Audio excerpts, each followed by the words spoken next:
The duel in the desert. Jeff Gordon, Jamie McMurray share the front row. They face the setting sun as they come to the front straightaway for 500 kilometers. Boogity, boogity, boogity. Let's go racing in the desert, boys.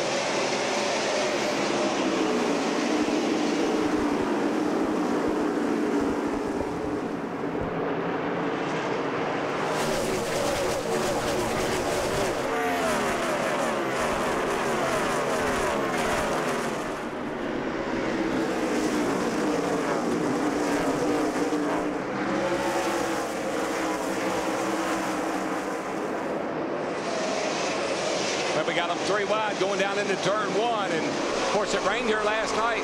Track's got to be a little dirty and slippery right now. Jeff Gordon gets those 5 points for leading a lap. Denny Hamlin goes by Jamie McMurray to take second spot away. But most importantly, a clean first lap. Yeah, I was really concerned about that because this front straightaway is real narrow. If anybody checks up in front of you, it almost always causes a wreck.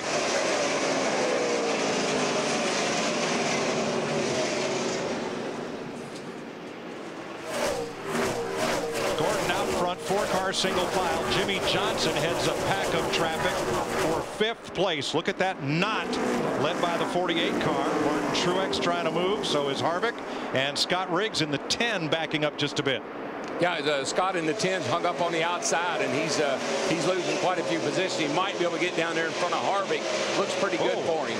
A lot of sparks from underneath Jimmy Johnson's car. And I think right now the track has some pretty good grip because it's very cool. It's starting to get some shade, low air pressure to start this race. That's probably what's going on, but it looks like he's going to lose a position to Martin Truex Jr. in that 1 car. Well, when we look at the 48 car, look at that nose. It is on the ground. That's where those sparks are coming from. That car is right against the racetrack. And when it really starts to spark is when he rolls out of the throttle and jumps on the brake pedal to get in these corners. The nose dives down. And a big concern they have with this car tomorrow is that splitter. And when that thing starts dragging on the racetrack, you wear it out, you lose the splitter. There goes your front downforce, what little you got. 7th place. Harvick continuing to work on Scott Riggs, whose tires are now coming up to temperature and pressure, and Riggs is coming back forward again. I think as we look into the windshield of these cars coming off turn 4, you can see just how hard these cars are to drive. The guys really have to fight the wheel with this race car. You see the cars kind of bobble around, and this car just handles so differently than what the guys are accustomed to. Let's see what we got coming off turn 4 here. Let's look down in old Harvick's car. He's down on the apron a little bit. See that hand kind of juking around? That was pretty smooth compared to last time by. What I see that surprises me, Darrell, is a clear face shield for Kevin Harvick. Not the dark tinted shield that many of the drivers have. But I think it's like Jeff Hammond pointed out in the pre-race show. The sun has already dipped down behind the grandstand. He's preparing for when we turn nighttime later on in this race. Remember that word I told you last week? Anticipation. Have to anticipate.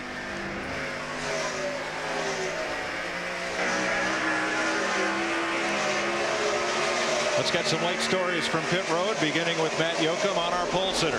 Jeff Gordon out front. He has a tinted shield, much like his teammate Jimmy Johnson, the 48. Gordon has really acclimated himself to this whole car of tomorrow, the feel that he needs. Had 2 top 3 finishes, a 3rd at Bristol, a 2nd at Martinsville.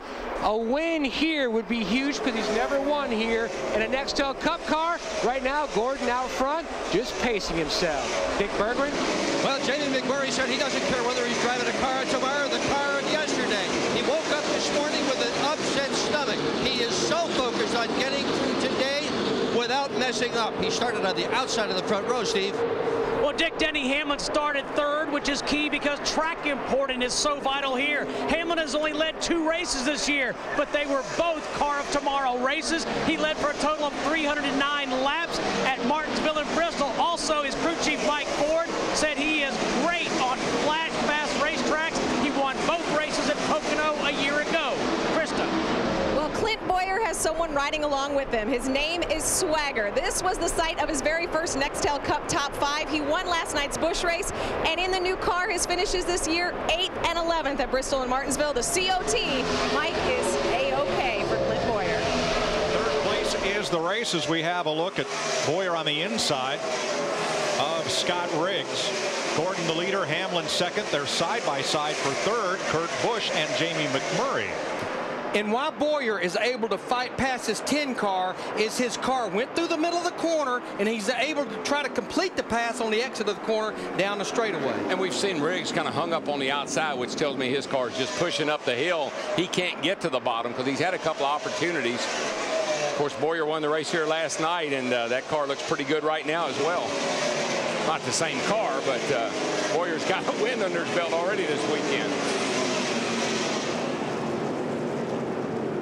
Casey Kane way up high. Dave Blaney thought he had an opening there. Didn't materialize. There you see Kurt Busch. He's found his way past McMurray. Now Jimmy Johnson goes to work on Jamie Mack for fourth. And based on what we saw in practice, Larry and Mike, you know this, that 48 car looked like he was going to be the class of the field. He's mowing them down as he gets to them moving forward. Yeah, I talked to his crew chief this morning, Chad Canals, and he said, you know what, Larry, we are happy with our race car. What you're seeing is what we're feeling. And then you see the sparks are getting less and less and less as our air pressure builds up. The nose lifts up just a tad. She stops dragging the ground, and then she starts hunting like a big old coon dog. Nose down, tail up. Woo! And coming to the front.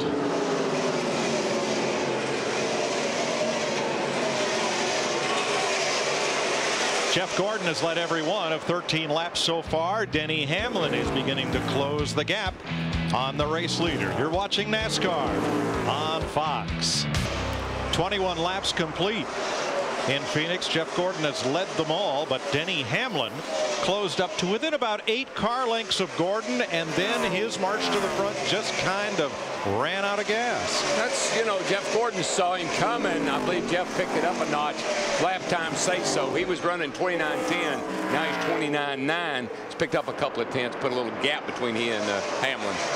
What about Denny Hamlin, Steve? Mike, he's actually a little frustrated right now. He just told his team and spotter Curtis Markham, he said, I can't do anything with this car right now. He said, I'm tight in 3 and 4 when I pick up the throttle, the gas pedal. And this car, what drivers are going to have to come to grips with, it's not how good your car is, it's how good your car is compared to everybody else. Nobody is going to be happy with this car. And that's where the crew chief and the spotter has to be a little bit of a salesman to give him information how he stacks up versus the competition. I mean, you're running second. You chase Jeff Gordon down almost. You're sitting there in pretty good shape. Don't tell me how much you don't like the car. Tell me what we can do to help the car.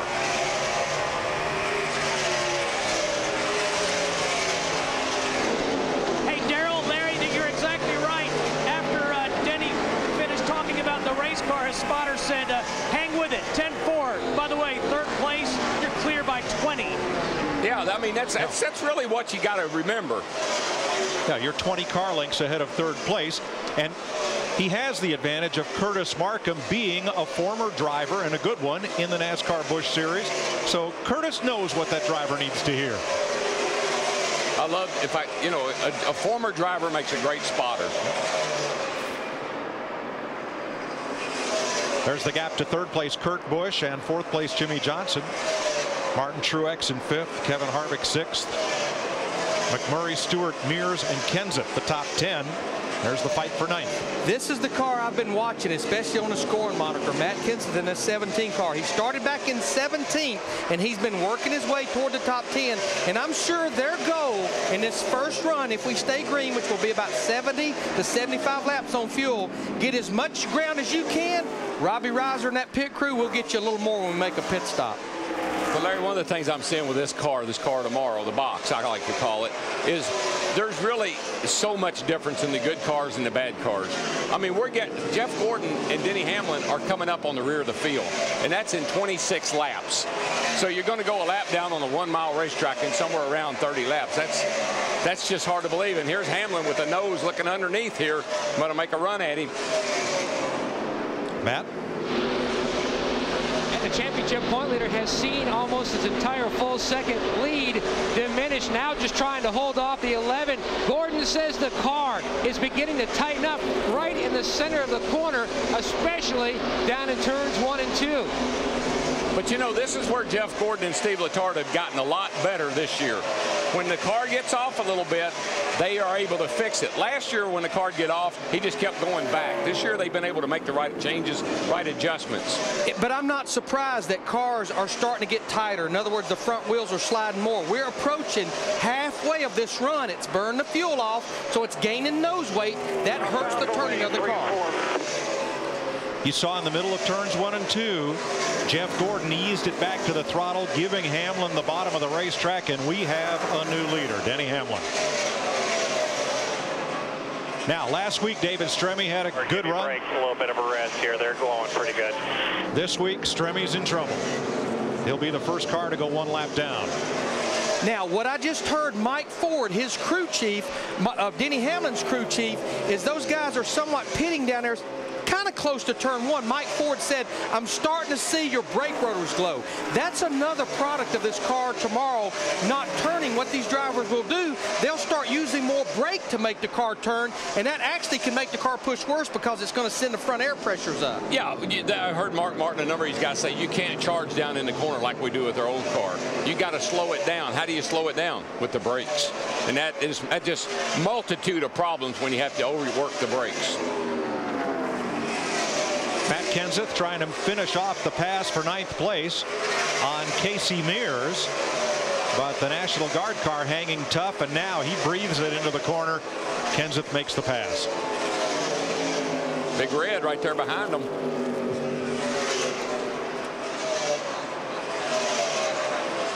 Dale Jr. in 11th, running 29.10s. That's about 0.2 of a second faster than the race leader. Yeah, and we saw his car in practice. It was pretty darn good on the long run. We saw him run a lot of laps, and it's starting to pay off. Jimmy Johnson's in 4th place. He's running 3.2 seconds off the leader, Matt.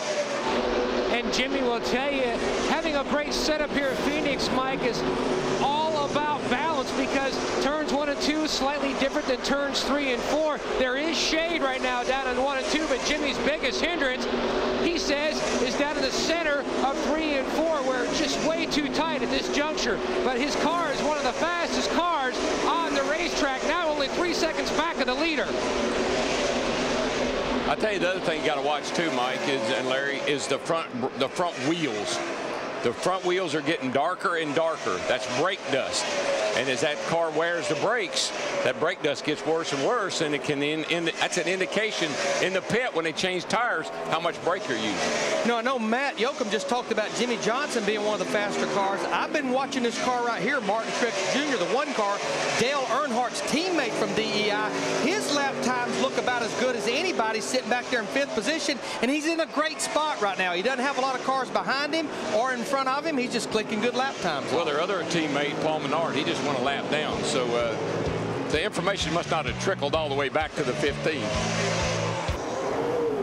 Caution for debris. Pit road is open. Dick Berggren. Jamie McMurray had dropped back to the 8th position. The car is loose on entry and tight everywhere else. Matt Yoakum. Jeff Gordon had fallen back to the 2nd position. The car too tight, making an air pressure adjustment to try to free it up to Krista. Kurt Busch is loose off of 4, but tight in both ends, the center of the turn. They made an air pressure adjustment. Steve Burns. Denny Hamlin saying I'm just a little tight on the initial throttle pickup, but I am great getting off the corners. Just a small wedge adjustment on that number 11 car of Denny Hamlin's. A little bit of wedge out of the left rear. Nice pickup for 2 of the Childress cars on pit road. Well, there I saw a lot of brake dust out of a bunch of guys' wheels there on that stop. And that's early. I mean, we're 38 laps, and you already got a lot of dust. And trust me, these crew chiefs will be letting those drivers know about it, too. Oh, yeah. A large plastic trash bag had floated out onto turn number 4. That is the reason we are under caution. There is Jimmy Johnson, who dropped 2 spots in the pits, Matt. Mike, an electrical issue for Jimmy Johnson, who has finished 2nd here on 2 separate occasions. They have changed to the backup battery. He said the first battery was dead. Not exactly sure what their electrical issue is. He's trying to shut off as much electrical stuff inside the race car to conserve the backup battery. Dick? David McMurray's crew had some terrific pit stops during this week's practice, and they were very optimistic that they were going to give their guy some extra positions on pit road. Did not happen on that first pit stop. The front changer, Todd Ziegler, his air gun quit on that first stop, so it was very slow on the left front because they had to change that gun. McMurray lost lots of spots. Now, this is quite a tangled web on that 48 car because they're going to have him cut off things that cool him. The other thing, these guys run blowers on the brakes, but we've already talked about all the brake problems. That's going to be the last thing they want to cut off electrical is the blowers that help cool those front brakes. 1 to go, and we'll go green, so it's time for our AT&T Singular Virtual Crew Chief question. Last week we talked about the slow start Casey Kane has had to this season. Will Kane's unfortunate start turn around, and maybe today, yes or no? David Anders wants to know. So text the word crew to 191 on your AT&T Singular wireless phone. Singular is the new AT&T. You know, free pass, Paul Menard, as we get set for the restart. Just the Dodge camp in general is struggling. You know, 7 races, they only have 1 top 5 finish, Juan Pablo Montoya at Atlanta. So the whole Dodge camp right now has work to do. I don't know. Ganassi's cars have been decent. 40 cars on the lead lap. 1 lap down are Dale Jarrett, David Reagan, and David Stremme. So first time in prime time for this season. Exercise all that nice surround sound you've got and wake up the neighbors as we crank it up on this restart.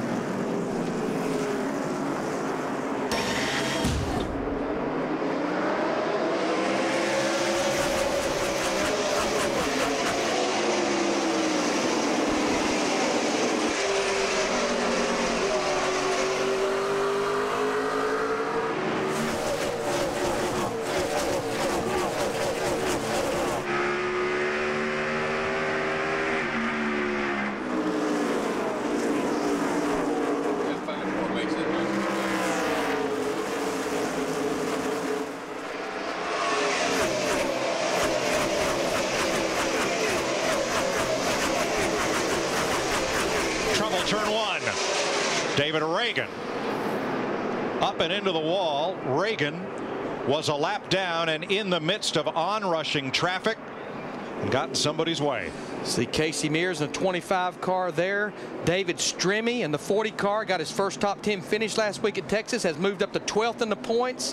Got serious problems here. You see the 6 in the middle there, the AAA car.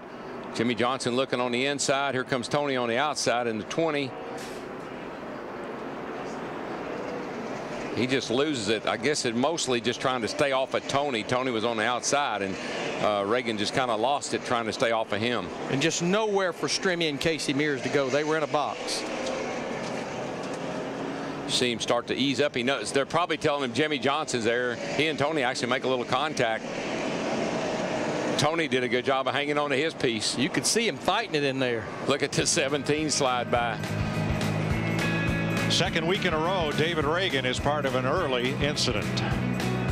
David Reagan got the worst of it, even though there's a lot of right rear damage on Scott Riggs' car. Reagan's car has broken the splitter on the front end.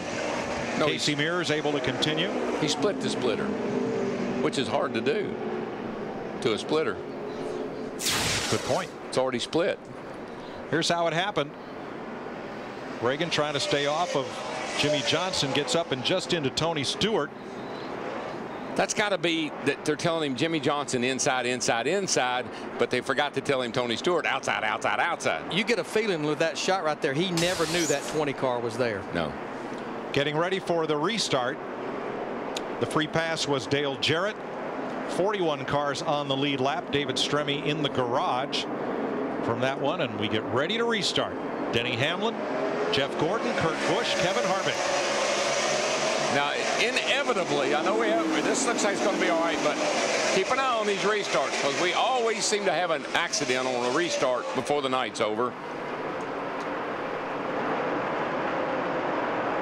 I think it goes back to what you talked about at the top of the show, Darrell. They tend to spin the tires on a restart, and they start chain reaction. Well, coming off turn 4, it's real wide, but when it gets right here to the pit wall, inside wall, it just narrows down to very little room. So if a guy misses shift or you have to get a better start on him, you hit him, and that's when you got trouble. Martin Truex holding off Jimmy Johnson as they come off 2. But at the dogleg, Johnson has the preferred line and completes the pass in the Lowe's Chevy. Now here's Jeff Burton in the 31 trying to move through traffic. And just remember, as we look at Jeff Burton in that 31 car, there he is right there. The orange car started back in 31st position. He is battling right now Ryan Newman for the 11th position, trying to join his other 2 teammates to get to the top 10. Quite a run for this 31 car, but as we mentioned, he got a lot of help on his pit stop as well. He really did, and you can see this is why this is a fun track to race on till you get in a situation like this. And that guy on the inside, Ryan Newman in a 12, they could run like that for the next 30 laps. It's just hard to get by anybody here. And give a call to that 99 car right there behind these guys, Carl Edwards. He started back in the 28th position. It's almost like Carl Edwards and Jeff Burton, they've been marching through the field together. Now watch Burton. He's up high. He gets a nice run off that corner. But here comes the 12 right back underneath of him, and he can't complete the pass. Meanwhile, Jeff Green, the 66 underneath Carl Edwards in the 99. And right with him, Kyle Busch, and back in the 01, Mark Martin. For more on Ryan Newman, here's Steve. Mike, Ryan Newman said just moments ago, I've been turning okay in the center, but the cars around me are rolling the center better than I am. Thanks. Scott Riggs has gone to the garage as a result of that crash. And that's a twofold part of that. If you got to use a lot of brake to get the car to slow down, you ride the brake to the middle of the corner, the car won't turn until you get your foot off the brake. So you're kind of between a rock and a hard place. I got to use the brakes to slow down, but the brakes are keeping me from turning. Another good run for Jeff Green. He completes the pass on Edwards and moves his Best Buy Chevy up into 13th place. As much brake as these guys are using, I can tell it's kind of like driving on ice or snow. You know, when you lock up your front tires and the car just keeps wanting to turn, and all of a sudden you let off the brake and wham, it turns. That's kind of the way a race car is. I got a feeling this is a guy, Matt Yoka talked about him earlier, Kevin Harvick. We're riding with him now in this 29 car. Remember, won both races here last year, but he doesn't have that car. We didn't race the car tomorrow last year, but he's sitting right there in 4th position, right behind Kurt Busch in that 2. Mark Martin makes his move and puts the Army car out ahead of Carl Edwards. You know, Mark has raced the Army car 5 times this year, and 4 of those 5 times his pit crew, led by Ryan Pemberton, have won the Checkers Rally's double drive-through challenge for spending the least amount of time on pit road. That's an incredible job by those guys to win that 4 out of 5 races. That's big. No question, Matt. I think they've always had a great pit crew, but because the car's performing, now they're getting the notice that they've always deserved. Larry Mack is the total package. You know, from being a crew chief in DW, from being a driver, it takes every part of the pod to have a successful operation, and Mark has that now. What he doesn't have, though, is side bite. He says the car is just pushing through the middle of the corner, and then his other issue is just too free on exit. The guy who has the most top 5s here at Phoenix, Martin, right now is just holding his own back in 15. And Darrell, side bite is when they go off in the corner and you get right there at the apex of the corner and the car rolls over and bites into the racetrack. That's what those little wings right there, those outside pieces, that's what they create, is side force, and they're very, very effective. Jamie McMurray to pit road, and this is very unexpected. What is that, overflow? Water? Well, I don't know. It looks like it's getting hot, and that's another thing we don't. That's got plastic on the grill. He's picked up a piece of trash. You can see it right there. Saying he is overheating. Boy, he is, and that's not good. But that's another. Tape off the top. Tape off the top, guys. Another unknown about this car tomorrow is they're still learning about the cooling on the front end. 2 big differences between the car we have been racing. One is that front splitter area that we just saw, which provides much less aerodynamic downforce on the nose, and the other is that big wing Darrell was talking about on the back of the car instead of the blade type spoiler that the previous cars had. Dick Bergman. Jamie McMurray started in the 2nd position tonight, Mike, and had great hopes for a good finish. But first, they had problems in the pit stop, and this is the plastic that was on that grill. This is one of those windshield tear-offs. They didn't about close the grill off. So McMurray now, instead of a chance to win, he's got a chance to see if he can pass a lot of cars. But, Dick, I think what they have to do is make sure Jamie's aware we're only 58 laps into this race. He went one lap down. They've got a good race car. They just need to get themselves in position to get that free pass a little later on in the race, and they should be fine. The cooling systems on these cars today are pressurized, and so it's a little bit different in the system than what you have on your car at home, and they can get hot and lose a little water and recover. So he should be okay if he didn't run it that way too long, and I don't believe he did. So that car should be able to cool back down. Denny Hamlin is our leader. If you'd like to know, say, how many miles per gallon these cars get or what crew's having the best day in the pits, you can ask our answer man. Tom Jensen is on duty throughout the race. Go to msn.foxsports.com, keyword answer with your questions. 60 laps complete in the Subway Fresh Fit 500 on Fox. Is Johnny Sauter in the 70 who started 42nd. He's the biggest mover of the race. He's into the top 20. As you watch the battle for 5th rage on the upper left of your screen, here's Kristen. Let's start with Kurt Busch. He's lost a couple of positions. We know this is the track of 2 different turns, and Kurt is struggling running the bottom in the different turns. Turns 3 and 4 earlier in the run, he gets tight. 1 and 2 later in the run. Of course, we're a little bit later now, so he's a little tighter in 1 and 2. Meanwhile, Johnny Sauter all the way up to 20th. That is huge for this team. Remember, they have that much sought after 35th position in points. Johnny Sauter's having a little bit of trouble seeing the fluid that Jamie McMurray laid down on the track is on Johnny Sauter's windshield. Of course, what Krista's talking about, the top 35 in owner points going to each race each week, they're locked into the show. But we talked about Johnny's teammate, Jeff Green in the 66. Here's Johnny Sauter in the 70, both in the top 20. Not surprised, because they pretty much have a huge affiliation with Hendrick Motorsports. Obviously, Hendrick Motorsports, they've done their homework with this car tomorrow, and I think it's bled over to these Haas teams. Yeah, I think about Bristol, the first time we run these cars, Jeff Green finished 6th, so they've got a pretty good package. Jeff Gordon has been no worse than 3rd in this race. As you heard at the top of the show, this is one of only 3 current Nextel Cup tracks on which he has not scored a Cup victory. Right now, Gordon is 1.1 seconds behind Denny Hamlin. Steve? You know, Mike, at a lot of racetracks we go to, we hear the drivers say, I need more forward bite. But Denny Hamlin just said, hey, I could stand to give up some forward bite. I'm starting to get a little bit tight on the exit of the corners. And what you normally fight here is when you put the throttle down, you spin the rear tires. But it sounds like right now, when he puts the throttle down, the rear tires are biting almost too good, and it's shoving the front end.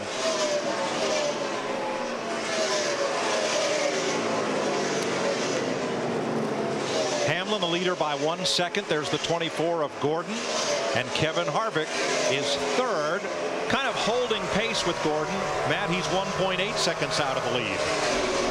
And Kevin Harvick will tell you, a driver's racing shoes are a lot like a baseball player's glove. When you find one that just has that special feel, you know. In fact, Harvick's racing shoes, his manufacturer doesn't even make them anymore. They make them special for Harvick. But what happened in the RCR camp, his teammate Jeff Burton, he was a little ill this week. Not from being sick, but from frustration. Apparently, his race-winning shoes from Texas turned up missing. So Burton had to use another pair this weekend, and he was a little upset about it. Well, it turns out the guy you're looking at right now, Kevin Harvick, snuck and took Burton's shoes and basically held him hostage this weekend. In fact, this morning they were taking pictures with him to kind of use that as ammunition to even get more of Burton's goat. Matt Kenseth tried him on, took pictures of him, Harvick, and a few others, and then right before race time, they took him over to Burton. But Burton had a good idea who had him.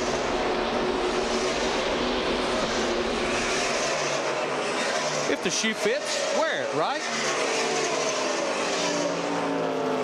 5th and 6th place there, Martin Truex and Kurt Busch. We ride with Jeff Burton. He's in 14th place. Well, will Casey Kane's season turn around? A little more than half of you say yes. Remember last year, Casey Kane's number 9 won more races than anybody on this circuit. Right now he's hovering back in 23rd position and actually fell back a little bit after that last restart. So they're going to have to do some real work on that car to get it up there if he's going to turn it around tonight. Yeah, Darrell, he's about a straightaway from being lapped by our leader, Denny Hamlin, right now. Denny Hamlin is trying to FedEx himself away from this field. He now leads Jeff Gordon by 1.6 seconds, but a lot of racing left to go. Baseball on Fox. Next Saturday, Red Sox and Yankees renew their rivalry in high definition. To the Cubs and the Cardinals face off. It's Fox Saturday Baseball, the game of the week, 3:30 Eastern, 12:30 Pacific. Robin Yount, the former major leaguer, giving the command for today's race here in Phoenix. Next Sunday will be in Talladega, but right now Denny Hamlin, the native of Virginia, out in front leading and has led the most laps. Kevin Harvick has moved into second behind Jeff Gordon. Now, earlier in the race, Jimmy Johnson, he's dominated this season with 3 wins, but having battery problems. Started fourth. Johnson now has fallen back, moved back up to fourth. Rookie David Reagan having some problems for the 2nd straight week, involved in an early wreck here, a little brush with Tony Stewart. David Stremme, Casey Mears, Scott Riggs, all involved, bringing out a caution. Jamie McMurray, Jeff Hammond, started on the front row but developed problems. Yeah, and this is one of the things we were kind of wondering about as far as the COT car is concerned. He got a windshield tear off on the front nose, couldn't get it to come loose, car overheated, had to make an unscheduled stop. He now finds himself 1 lap down with a lot of racing to go. But the guy that I'm really watching right now has got to be Kevin Harvick. He dominated here last year at Phoenix, guys, and he's really starting to put some pressure on our leader, Denny Hamlin. Harvick won both races here last year, but so we watched Denny Hamlin from Ward Burton's car. Darrell, getting through traffic here for the race leader seems to be especially difficult. Well, and we heard a little report there that he might be having some brake issue. You're going to use a whole lot more brake trying to get through traffic. I just saw some smoke come out of his car, actually. You're going to use more brake as you work that traffic, and that could be causing him some problems.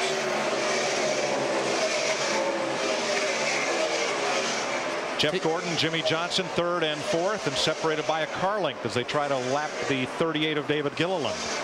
Yeah, when Denny Hamlin was sitting out there, though, by himself leading the race, had about a 2 or 3 second lead. He had nobody to deal with. He could kind of control the entrance of the corner and control how much brakes he was using. And all of a sudden, he caught traffic, and that's when Kevin Harvick was able to pull right up to him. But now Kevin's going through the same situation, and he's falling back some as well. So this is a difficult track to pass on. A lot of room, but there's a preferred line where you can carry a lot of speed. You see Jimmy here go the outside of his teammate, but as long as you can slide up in front of him, you block that momentum. Do need to mention that Scott Riggs, David Stremme from that wreck that we saw a while ago, they're still in the garage area. David Reagan has returned to the racetrack 41 laps down in the 6th car. And as I look down in these cars, Larry, there's only 2 or 3 cars that come off turn 4 that the driver is not juking on that steering wheel big time. These cars really, really hop around a lot as they exit the corner. Well, and this is by far the longest green run that we've had. The last caution we had last restart was well over 40 laps, so we're well past halfway of a run right now. Leader Denny Hamlin, you see him work that steering wheel off the corner as he crosses the line to complete 89 of 312 laps. Driver 8, which is the title of Dale Earnhardt Jr.'s autobiography, making a pass on Dale Jarrett, who is a lap down. Here's Dick Berggren. And Junior's lap times, Mike, have been extremely good. In fact, most laps Junior is turning this racetrack faster indeed than the leader is. And he has surely been on a roll. In the last 2 weeks, Junior has led 233 laps. He started in the 15th spot. He is now in the 8th spot and moving to the front. How about this battle for 6th place? Old friends Kurt Busch and Tony Stewart, who were the cars to beat in the Daytona 500. Stewart clipped the apron, got up and into Busch. But that's all gone and forgotten because there are races to run every week. It just appears that Kurt Busch in that 2 car, he has a good car for a fairly short run, but on into a run, the car starts to fade a little bit. Yeah, you can see him come off turn 4. I mean, the front end just took off. I mean, just sliding the front nose. If a Dodge wins the race, Dodge will give the winning driver a new Dodge Avenger to award to the charity of his choice. A nice gesture. I'm sure that's something all of those Dodge drivers would like to accomplish. You know, right now when I look at our scoring monitor and you look at the top 9 cars, 8 of them are Chevrolets. And we've been talking about this all week long. Of our first 7 races, Chevrolet won 6. The fans are wanting to know why. You know, the box of rules that NASCAR has, no manufacturer is going to have a big advantage or disadvantage. We just feel like as a whole that the Chevrolet camp has much more depth with Joe Gibbs Racing, Richard Childress Racing, Hendrick Motorsports, DEI, maybe than the other manufacturers. It's no different than within a team. It's about the people. And the thing about Hendrick Motorsports, what makes them so special is they share the wealth. They've got they got the Ginn cars that they provide engines for, and it's not just their teams; it's a lot of other teams as well. Jimmy Johnson completes the pass on his Hendrick Chevy teammate Jeff Gordon, and that swaps 3rd and 4th place around. But as they've been battling, lurking back there, that one car, Martin Truex Jr. in the one, he's been pulling up to him. Now, did Jeff have a little trouble getting past Paul Menard here? Did that play into this, Darrell? Yeah, you see Menard gets a little loose off the corner. Jeff had to back off a little bit.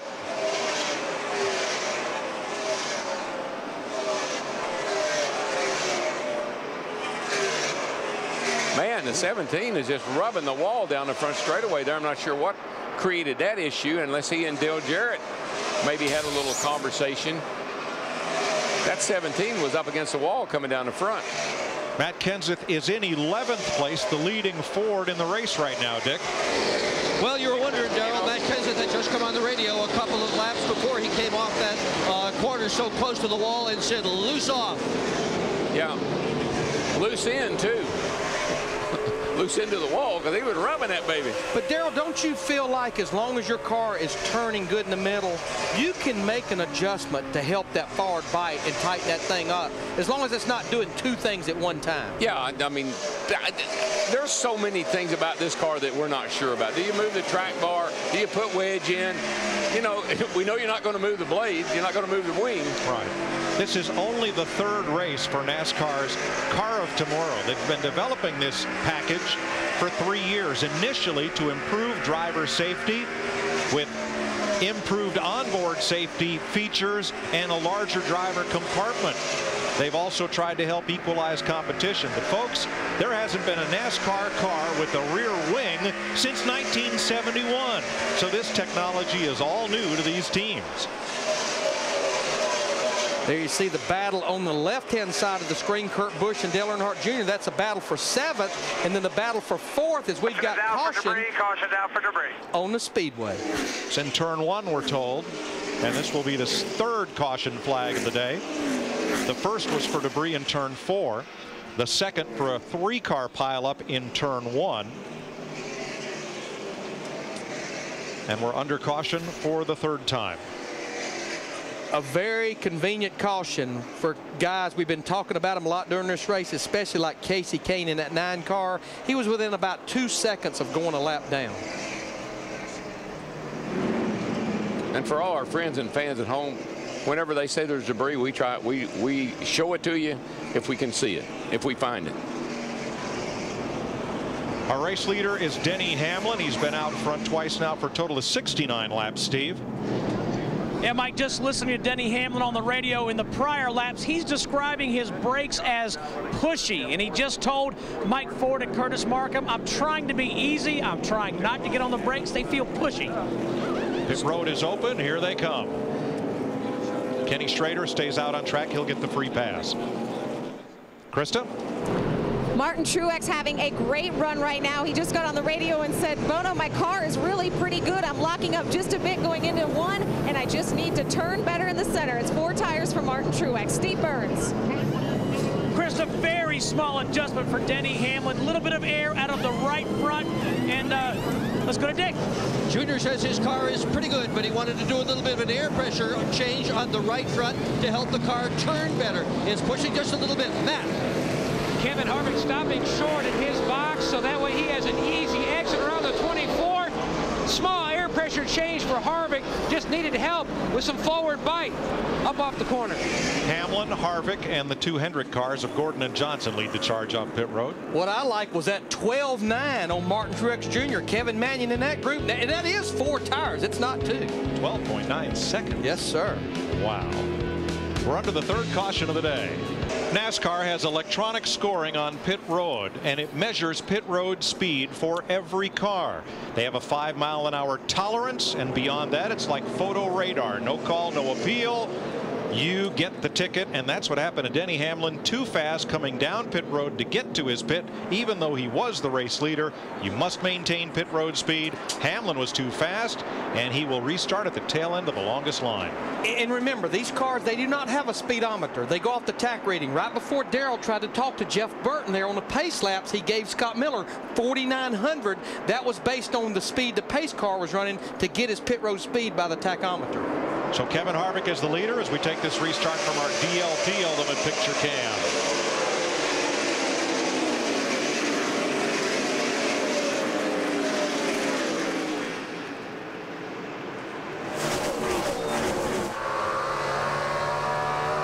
Yeah, I'd still like to see a better way of controlling pit road speed. I mean, they got timing devices and we got attack.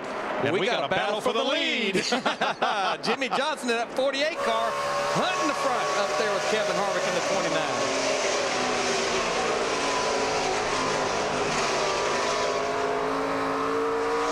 Harvick holds on. He's got Johnson by a car length. And unlike the beginning of the race, I think now that second groove that you see Harvick running there down in 1 and 2, it's starting to get a little more grip. You know why, Larry? The sun's gone down. I mean, it's pretty much shaded now. Probably picking up some grip down there like we saw in qualifying. Since they restart double file, the cars on the lead lap have to pick their way through some traffic. How big a task does Denny Hamlin have ahead of him? He restarted 31st. This is when there's somebody said something about patience. You're going to have to really, really have a lot of patience. He's got a fast car. It's going to take him a long time to get all that back. Let's go to our melts on the wall, not in your hand replay. Watch David Gilliland, the 38. Mark Martin on the outside just tips him. Boy, slapped the wall too.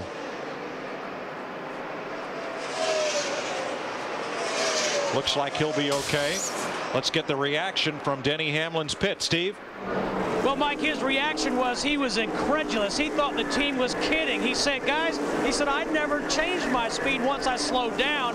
But Mike Ford did exactly what Darrell was talking about. He said, take it easy. We still have a great race car, and we have a long way to go. We can get this back.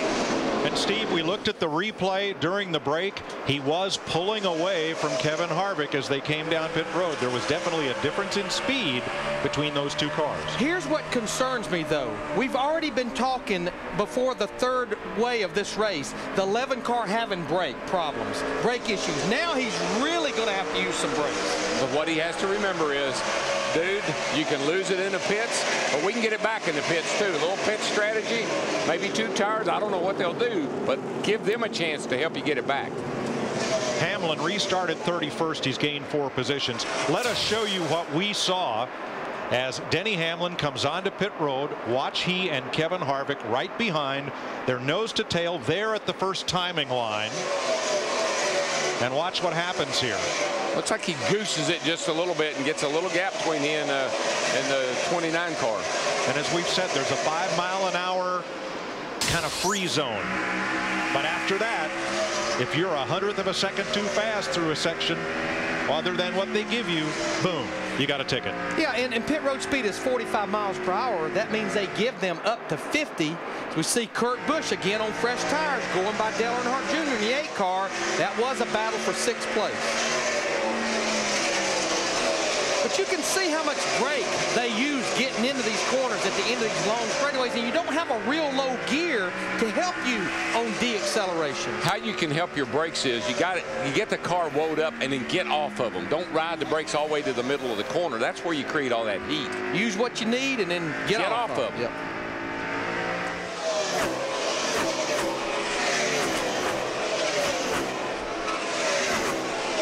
You know, all these guys brake with their left foot. I mean, you two-foot drive a race car. You got your gas pedal on the right and you brake on the left. One of the things I learned through the years, if you're having a brake problem, is just use your right foot. Put your left foot on the footrest and use your right foot. That way, I'm off the gas and I'm on the brake. I'm off the brake and on the gas. Now watch Dale Jr. as we ride along with the Budweiser #8. He is trying different lines on the track, trying to run down Kurt Busch. That's why this is a fun racetrack, Mike. You can do that. You might find a lot of grip up high. You see that car right there that Kurt Busch is going underneath, that's Scott Riggs in the 10 car. All cars are back out on the racetrack, including David Reagan, David Stremme, and Scott Riggs. And the lap times between Busch and Earnhardt are not different by even 1/100 of a second. So different lines, but the same result right now.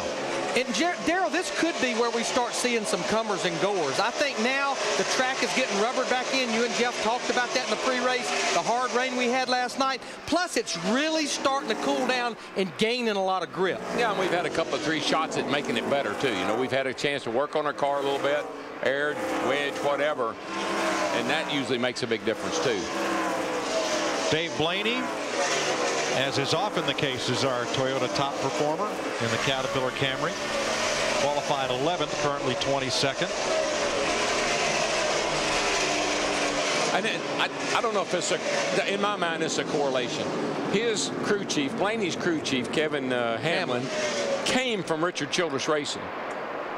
Richard Childress Racing is running awfully well, and I think that some of the information that maybe he has notebook from the past is really paying dividends for Dave Blaney. And look who's right with Blaney. Denny Hamlin, who restarted 31st, now racing for 22nd. He's coming. Oh yeah, he's got the car to do it with.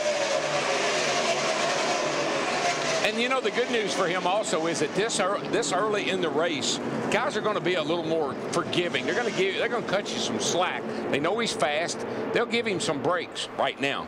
And Darrell, they're going to have to do it, I think, on the racetrack with performance and with the quickness of a pit stop. Just going back to the Busch Series race last night, what I observed, because you lose so much grip here, we know these cars don't have a lot of grip anyhow, 2 tires just did not seem to be very good, just changing the rights only. Yeah, that'd be kind of a desperation thing. Maybe right at the end of the night.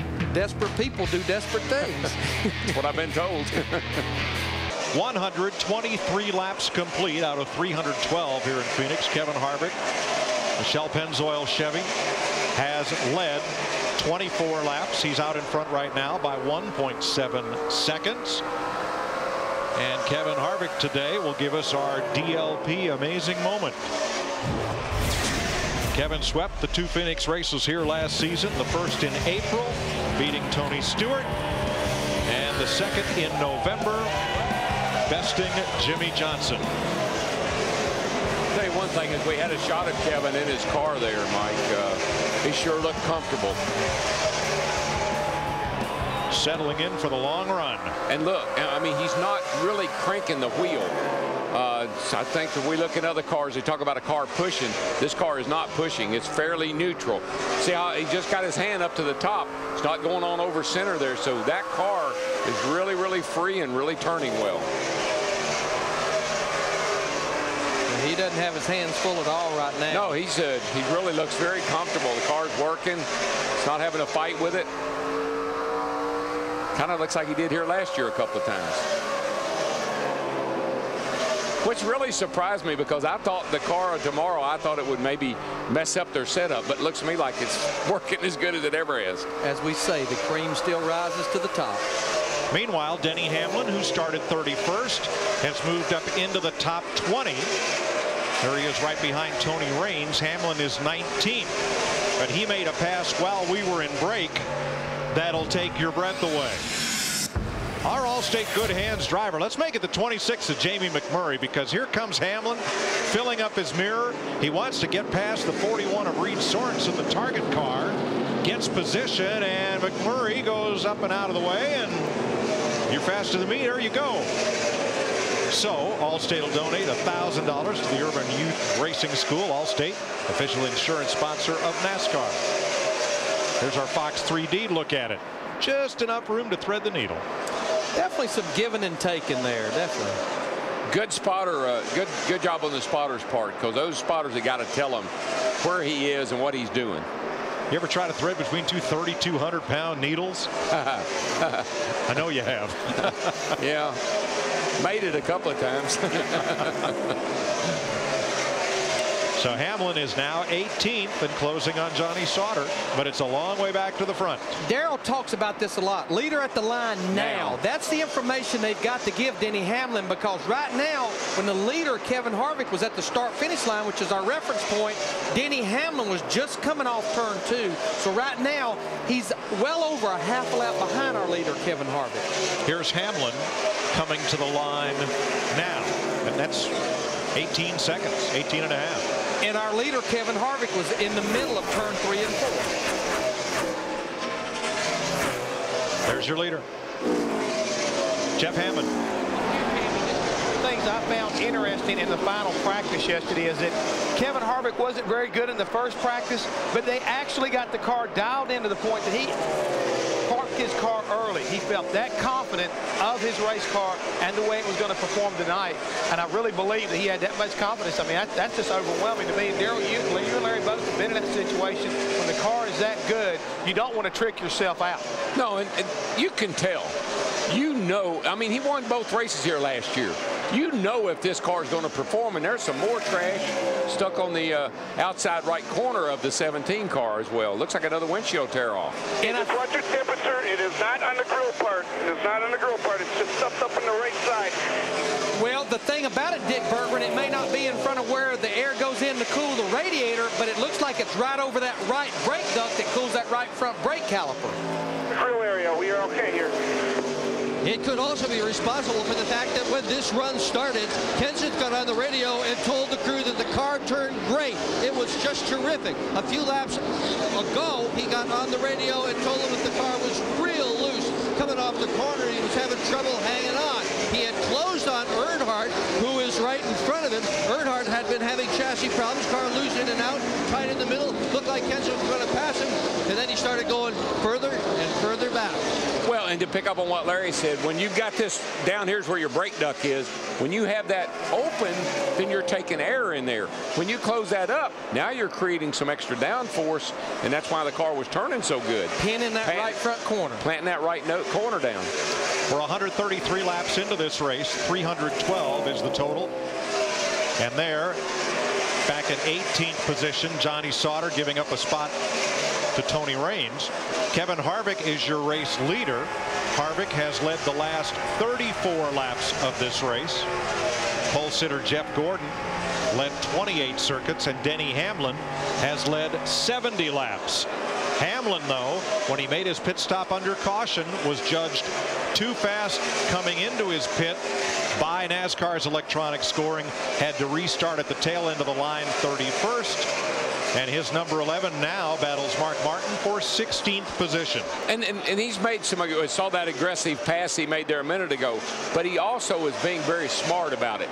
He's not putting himself in any harm's way right now. He's just driving up through there, catching them and passing them when it's safe. Now Mark Martin in the Army car is having his first start in the car of tomorrow. He did not race at Martinsville, Virginia or Bristol, Tennessee. See, that's Mark being smart. Then he goes outside, got a little more speed than I do, caught me, let him go. Well, he knows we're not even halfway into this race, and if we start racing each other, that leader's going to get closer to us. Mark Martin's one of those guys, he likes a little cushion in the front and a little cushion in the back. Just saw Kyle Busch in that 5 car really smoking that left front. I think it's 2 things. It's brakes, but also the left front corner of these cars gets very light getting in the corner. But remember, Kyle won the very first car tomorrow race in Bristol. Didn't have a very good qualifying run, Matt, but he's worked his way up into the top 10, Matt. Larry Mack, he does have a victory here a year and a half ago, struggled here last year, and he struggled during practice. In fact, at one point, he looked at me and said, we're making so many changes on this car, it's almost like turning it upside down and shaking it. Right now, he's fighting the same thing he's been fighting all weekend. The car just has no turnability. Still tight. Every stop, they've made significant adjustments. Nothing has seemed to help. Did you hear what he said? We might need to get an older man to drive this car. I'll drive. Hey, pick me. I'll drive it. But Daryl, if I'm Alan Gustafson right now, his crew chief, I'm looking at the scoring monitor saying, hey, we're going to keep working on it, but you're the fastest car on the racetrack right now. Kevin Harvick, your leader at 138 laps. He's 1 second ahead of Jimmy Johnson. Nice to have you with us from Phoenix, and our Q Motor Oil race summary. 4 leaders, 4 different lead changes. We are checking on debris right now. We've had 3 cautions and nobody's out of the race. Kevin Harvick has led more laps tonight than all previous races combined this season. Remember, he won the Daytona 500. Denny Hamlin led 70 laps after Jeff Gordon led early, but penalized. You see Harvick right on his tail here, entering pit road too fast. So that pushed him all the way back to 30th on the restart. Harvick battling anybody and everybody to get into the lead. Remember, he swept the races here last year in Phoenix. Jimmy Johnson trying to battle Harvick, but Kevin out in front. Hamlin moving up through the field, working inside the top 20, splitting cars with splitters to get back near the front. Now there's a battle for the lead with Jimmy Johnson and Kevin Harvick. Back to live action here. Let's rejoin Darrell, Larry, and Mike. Well, what I was seeing in that battle was with Juan Montoya. That 42 car was doing everything he could possibly do, trying to pin the leader behind lap cars and everything else, trying to keep him going a lap down himself. And now he'll fight to stay the first car a lap down, where if we get that caution, he'll get the free pass and be back on the lead lap. And over on the right, the DEI teammates, Truex in the 1 and Dale Earnhardt Jr. in the 8. Battling, that's back at 6th place. Kurt Busch has moved up to 5th. While we were away, Kenny Wallace had the window net come loose on the driver's side of his car. That's a mandatory safety feature. He had to stop to repair it and dropped a lap. And that's a 78 car right there behind Kevin Harvick. And I think when they came in to put the window net up, they also put fresh tires on that car. That just shows you what fresh tires will do for you. And there is caution on the speedway.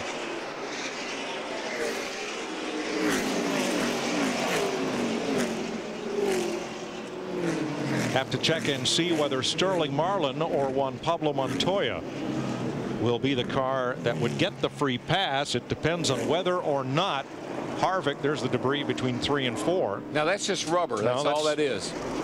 That's just a wad of, it's a wad of rubber. These cars, they pick it up and it'll fall out from the car. And the call from NASCAR is metal debris up in 3 and 4.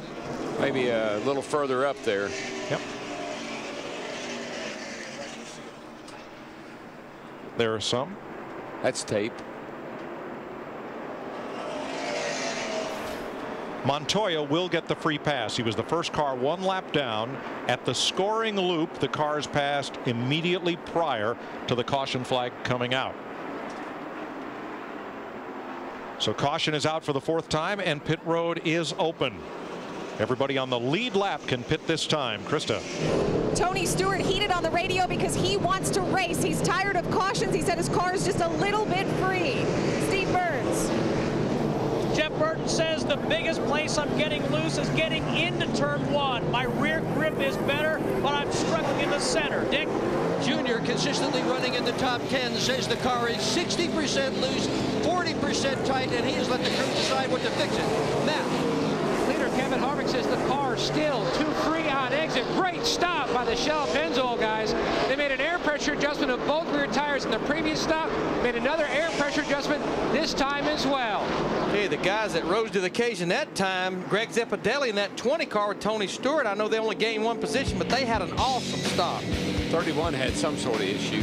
There's another guy at a great pit stop. Matt Kenseth at 17. Denny Hamlin gained 2 spots on pit road. He's now 13th. Jeff Burton lost 3 spots on pit road. They just had a bad spot. The crew said, the crew said. It's Kevin Hamlin, or rather Kevin Harvick, Tony Stewart, Jeff Gordon, and Jimmy Johnson on the restart. But what makes it tough for Denny Hamlin? Yeah, he's 13th, but with that long inside line of lap down cars, it's like restarting in 26th back there. New leader, Tony Stewart. Puts Big Orange out front for the first time tonight. I believe they just keep making that 20 car better and better with every stop. Yeah, I do too. And you heard him say, you know, I want to do some racing here. Let's quit having all these cautions. So that means he must have a pretty good race car. A win would be a nice birthday present for his crew chief, Greg Zippadelli. This is a big O birthday for Zippy. 4-0. Krista? Well, Tony and his team know they actually do not have the best handling car, but like you said, they're sticking to their plan of making their adjustments. Something else they have in their back corner, the fact that Tony knows every inch of this track. He has raced 6 different types of cars at this track. He knows 5 different lines of how to get around. Everything from USAC Silver Crowns, midgets, IRL cars, and super modifieds, as well as his Busch and Nextel Cup cars. He is very comfortable at PIR. Yeah, Krista, one of those wins came in his rookie season here back in 1999 in the Nextel Cup car. And I really don't think you know how good your car is until you get it out front like this. And it's going to be a whole different car, I believe, if you get out front and get all that clean air on it. Kenny Wallace a lap down in the 78. Trying to hold off Martin Truex in the 1, Kurt Busch in the 2.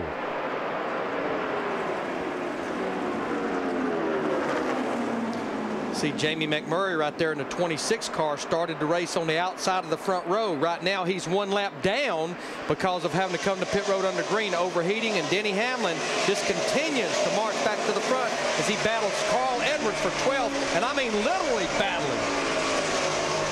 Hamlin, teammate of the race leader Tony Stewart, who was leading this race when a penalty put him to the back. Well, you know, between he and Tony Stewart, the 2 Gibbs drivers, they dominated the first 2 Car Tomorrow races by leading all kinds. Tony, I don't know what he lead, 250 laps at Bristol, and they led the most laps, about 50% of the laps that's been run in the COT. And J.J. Yaley, who's from Phoenix, still in the top 20. It'd be nice to see J.J. have a really good run here. It's his home track. It's his hometown. It'd be really nice to see him get a good finish tonight. He seemed really pumped for the race. Especially having that terrible luck at Texas last week. Got caught up in that lap 1 crash. In the 18, just ahead of Dale Jarrett. And we're hearing there may be something amiss with Dale Jr. as you watch Ryan Newman move to the inside. The number 8, let's listen in. Unless the fuel spilling out in the trunk or getting in the back of the car, because my eyes burn like hell after y'all fill it up and I can smell it. All right, 10-4. Dick Berggren? Well, it's just when they fill the car that he has the problems with the fumes bothering him, Mike, and the crew really isn't sure what's causing that. Reminder, this is the car tomorrow. A lot of new stuff here, and somehow or another, fumes from gasoline as they're pouring the fuel in the car is bothering his eyes. A reminder, at Martinsville, remember he had dirt in his eye and yet managed to lead 137 laps there and finished 5th. And the only thing I can figure out, pretty much the fuel cell, the way you fuel it, everything in the trunk area is the same car tomorrow, the current car. I'm not sure that would have anything to do with it, but Darrell, there's a hose there, and maybe it's leaking when it's filling up with fuel. I think one of the things, we talked about the unleaded fuel a number of times and how it affects the engine, but I also believe there's an effect there that goes on with all these fuel or raw fuel we see burning out the tailpipes. I think there's more fumes there than maybe we're used to because of the unleaded fuel. And who knows, maybe the foam is smoldering again. You know, another car I've been watching since the start of the race, Bobby Labonte in that 43 car. He started back in the 26th position. He's been hanging just outside the top 15 right now, right behind Carl Edwards, sitting back there in 16th position. Good solid run so far as we're just past halfway. Looks like he's going to get to the inside of Carl Edwards. But you can see how those rotors are glowing as we got a battle chalking up here for second place with Harvick and Gordon. You know, I noticed that Jeff Gordon on this last go-round before this caution here, man, they're rubbing each other pretty good right there. I noticed that Jeff Gordon's car had gotten considerably better.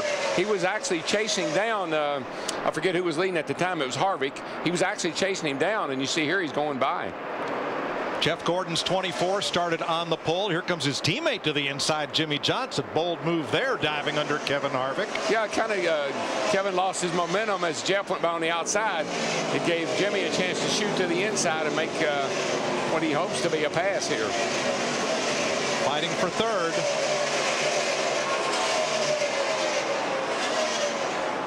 Got to be really careful driving off into these corners side by side like that. A little slip up on the guy on the inside, and somebody's going to go for a slide. And we see that a lot in these long sweeping corners.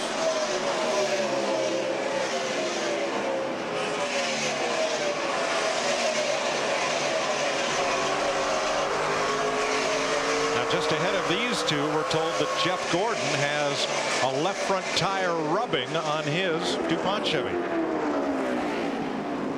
Well, that's probably when he and the 29 made a little contact.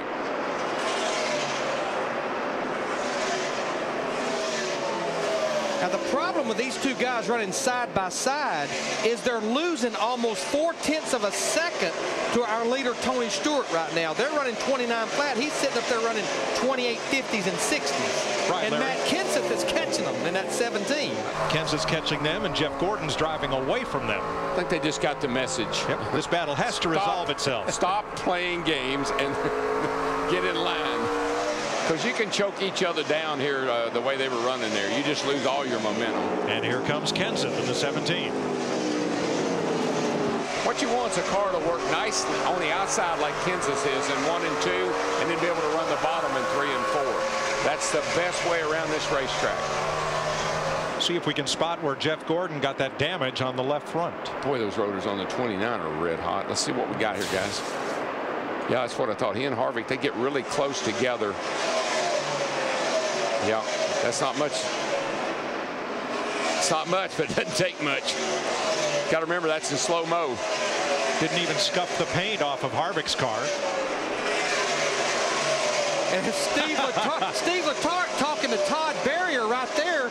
Todd Berrier, Kevin Harvick's crew chief. It's like, guys, what are we doing here?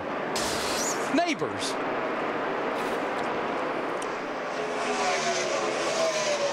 Phoenix is a 1-mile track, so NASCAR classifies it as a super speedway. But it races much like a short track, and that puts a premium on brakes. Jeff Hammond. Mike, all night long we've been talking about how these rotors on these cars have been glowing. These big brakes, just like we raced at Martinsville and Richmond, right now are being put to the test. But my biggest concern, if you'll look, this is the front brake duct of the new COT car. This is the brake duct that we ran last year, or we run currently in the car today. This brake duct will basically go inside the front of this one. I'm wondering if we're getting enough air to the brakes to keep them cool. A lot of these rotors are glowing red. Guys are using them very heavily. We've also seen the issue tonight of guys getting a windshield tear off stuck to the front of the car. Not only getting on the front of the grill, but also getting on in front of these brake ducts. Hopefully this won't happen anymore because it's sticky back. Even though you get behind another car, it won't release. It's just stuck there until you get a chance to come in pit road and pull it away from these openings. We've already seen the 26 car run hot. We've seen the 17 car have handling problems and potential brake problems because of these tear-offs. Guys? Thanks, Jeff. 172 laps complete. Tony Stewart, your leader. Jeff Gordon, 0.7 of a second back, is a little quicker than Stewart right now, and Jimmy Johnson in third is a little faster than both of them. 179 laps complete. Ward Burton from South Boston, Virginia, driving for Tim Morgan and Larry McClure with Virginia Tech on the hood of his number 4. His Ward Burton Wildlife Foundation has had a long-standing partnership with Virginia Tech. They've been offering support to the folks up in Blacksburg, and Ward will be up at Virginia Tech on Monday. Several drivers going up there just to show their sympathy and support for all the folks affected by the tragedy there. You would be amazed at how deeply this has affected very closely folks in the NASCAR community and in the garage area who are either graduates of or have close ties to Virginia Tech. Well, you know, we're such a tight family, and when we have tragedy amongst us, I think that's when we're at our best. And we all got great friends and family that are at Virginia Tech, so we really can identify and be a part of what's going on there. You won't find a closer knit group of people than the NASCAR family, whether it's tragedy within our sport or within any other sport out there. 8th place, Ryan Newman in the Alltel Dodge, trying to get past Martin Truex Jr. 6.5 seconds behind the leader and running just identical lap times. It's amazing, actually, how many cars are running so close to the same times. Our leaders are all 29.0s all the way down to Harvick. He's a 29.1. Then we go 29.1s for quite a ways. But Steve Burns, Darrell and I were talking to each other during the break. As a whole, with 129 laps to go, this seems to be the best both Penske cars have run as a team all year long, Steve. Larry Mack, Ryan Newman has just one top 10 finish this year. And Larry, you were talking about the temperatures going down. Ryan Newman actually apologized to his team prior to the last pit stop. He said, I should have let you do more adjustments. The cool temperatures are upsetting the balance on the car, but they have gotten significantly better. He said that he's not as tight as he was earlier in the race. I tell you, I'm worried about that 29 car. A little earlier, I saw all 4 brake rotors glowing red on that car, and he's been falling back a little bit here over the last little bit. I'm not so sure he's not having an issue. And we normally don't see the rear brake rotors glowing because you have much more front brake in these cars, even with the adjustment. Seems to be there's something going on with that car because it was just dominant earlier. What could it be, Matt? Basically, Mike, it's just the handling of the race car. He said either the tires aren't matched up right, or it's just they might have gone a little too far in their adjustments on the last stop.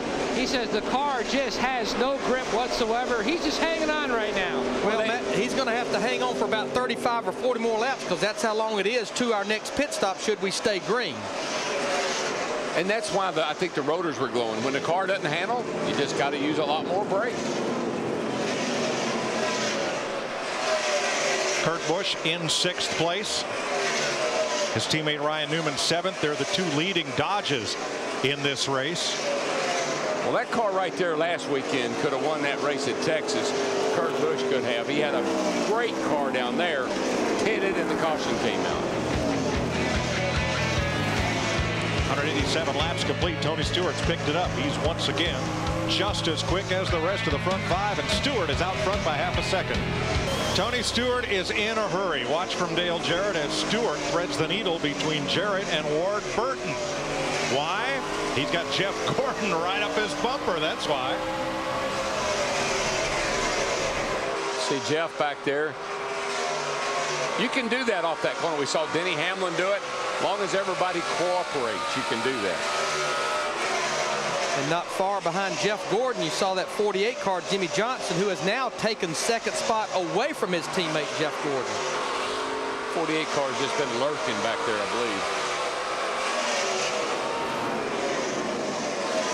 I think that 48 car gets really, really happy on a long run.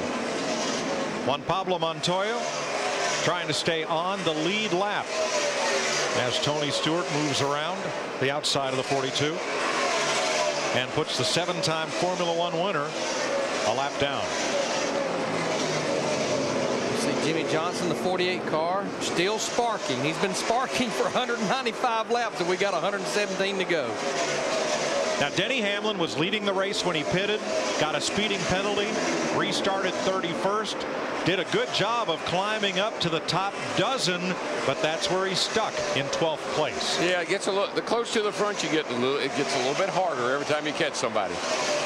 And right now he's about a third of a lap behind our leader Tony Stewart. His pit crew got him a couple of spots with the pit stop the last time he's only gained 1 spot since that restart. But you know, that's a lot of maturity, Larry. He didn't panic.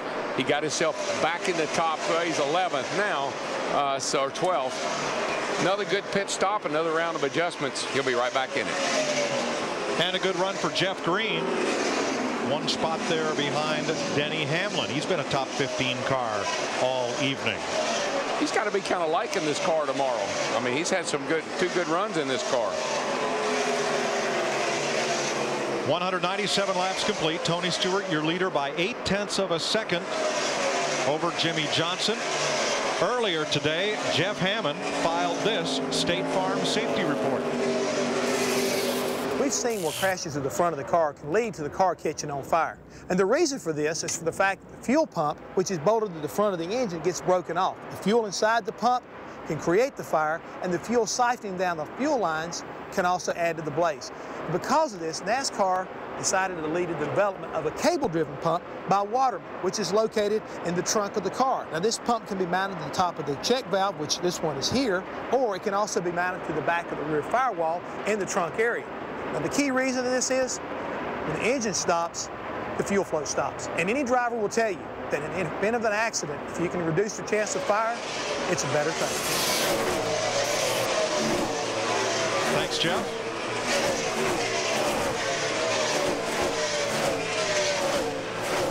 One Ford in the top 10, Matt Kenseth. Two Dodges, teammates Ryan Newman and Kurt Busch. Rest of the top 10 right now, all Chevrolets. The leading Toyota in the race is Dave Blaney in 24th. There are 26 cars on the lead lap. Make that 25 as Sterling Marlin is about to fall victim to Tony Stewart, the race leader in the 20. But Darrell, you pointed it out in your ride and drive. Tony Stewart is using that apron, especially from the center off, to get that 20 car to turn. Yeah, you get that left front tire down on that apron. That tire's got positive camber in it. That inside edge will start to dig into that apron and make that car turn for you. Well, we heard the story earlier. Stewart has 2 USAC wins here and 2 Indy Racing League wins here in an Indy car. And he is an expert at finding a line on a short track or a flat track that nobody else runs on, making his car go. He's out in front by 7/10 of a second after 201 laps in Phoenix.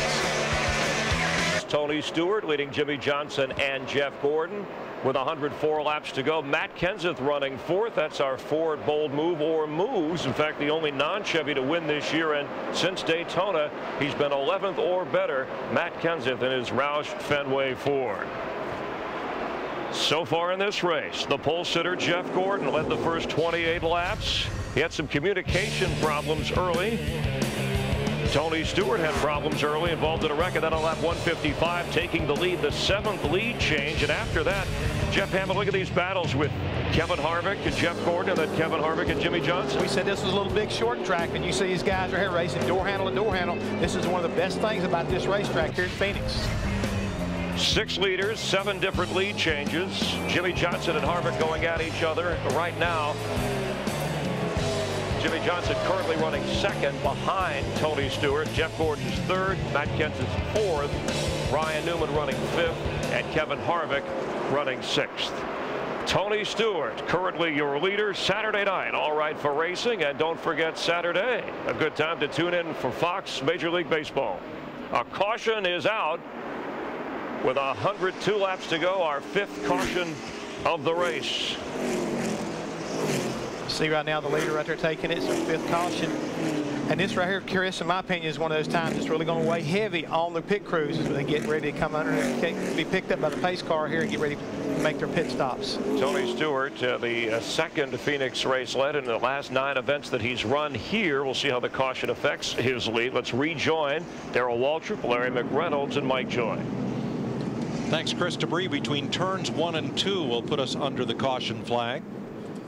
Ricky Rudd will get the free pass. He was running 24th, the first car 1 lap down.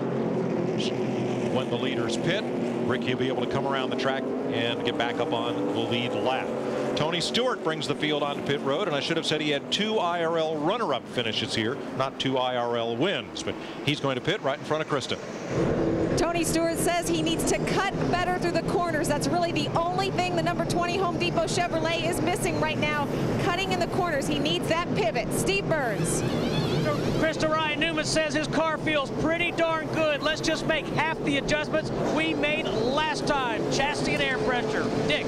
On the last pit stop, Matt Kenseth's crew picked up 2 spots. Then on the racetrack, he picked up 1. Matt. Chassis adjustment already completed for Jimmy Johnson's Chevrolet. Needed to have a little more help in the center of the corner, and also on that battery issue, he keeps swapping back and forth between ignition boxes and the battery. That's the game plan to try to go to the finish.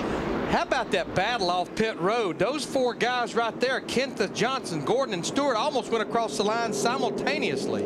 I think we had some contact here between the 8 and the 12 as they exited their pit boxes. I don't know how much damage got done. Let's see if we can. Whoa, that's pretty hard right there. especially on that 8-car right front fender. Maybe didn't hurt the 12. And we're also getting a report that Dale Earnhardt Jr. said his steering wheel is not in the same position, which tells me it affected those front wheels. Ryan Newman trying to stay off of his Penske teammate Kurt Busch. Next Saturday and next Sunday we're at Talladega, fastest speedway on earth. The race off pit road was too close to call. That's why we have, and NASCAR has, a super slow-mo camera right there. It was that close, so close that Steve Letarte, the crew chief on Jeff Gordon's car closest to the camera, went to the NASCAR officials to plead his case. He should be leading the race on the restart.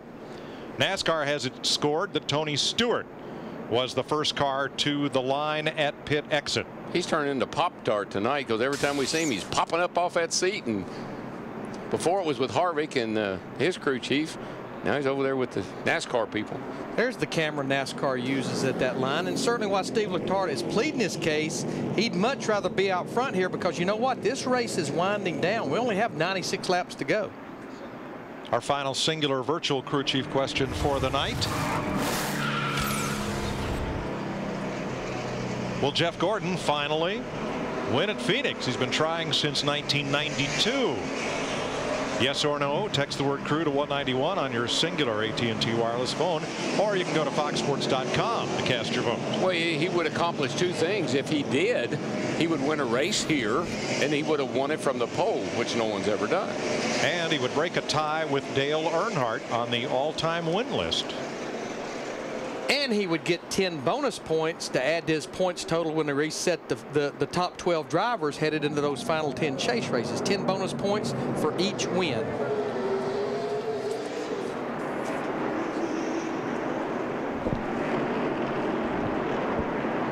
Looking at Ward Burton and the big VT on the hood.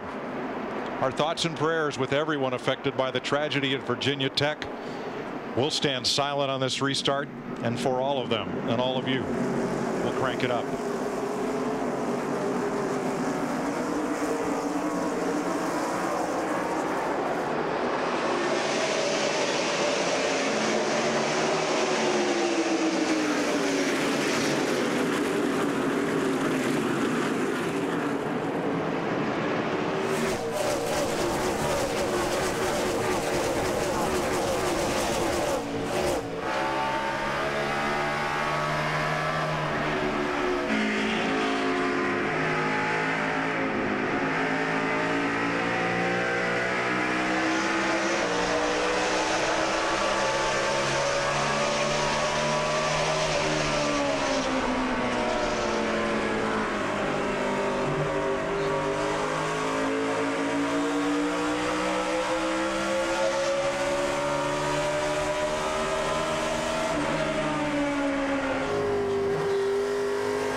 Kurt Busch now fifth from Kevin Harvick. Bringing his teammate right along with him too. Those two cars are really running well tonight, the 12 and the 2.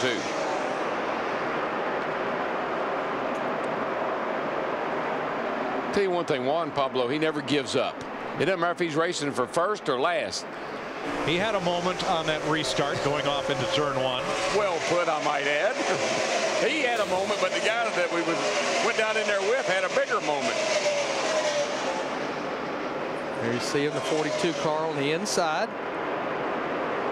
He thinks about going down underneath the 15 car, and there really wasn't quite enough room, Juan. Wasn't quite enough racetrack at all. There's a look at it from Harvick's point of view. Watch in front of you there. Stay in the gas. Stay in the gas.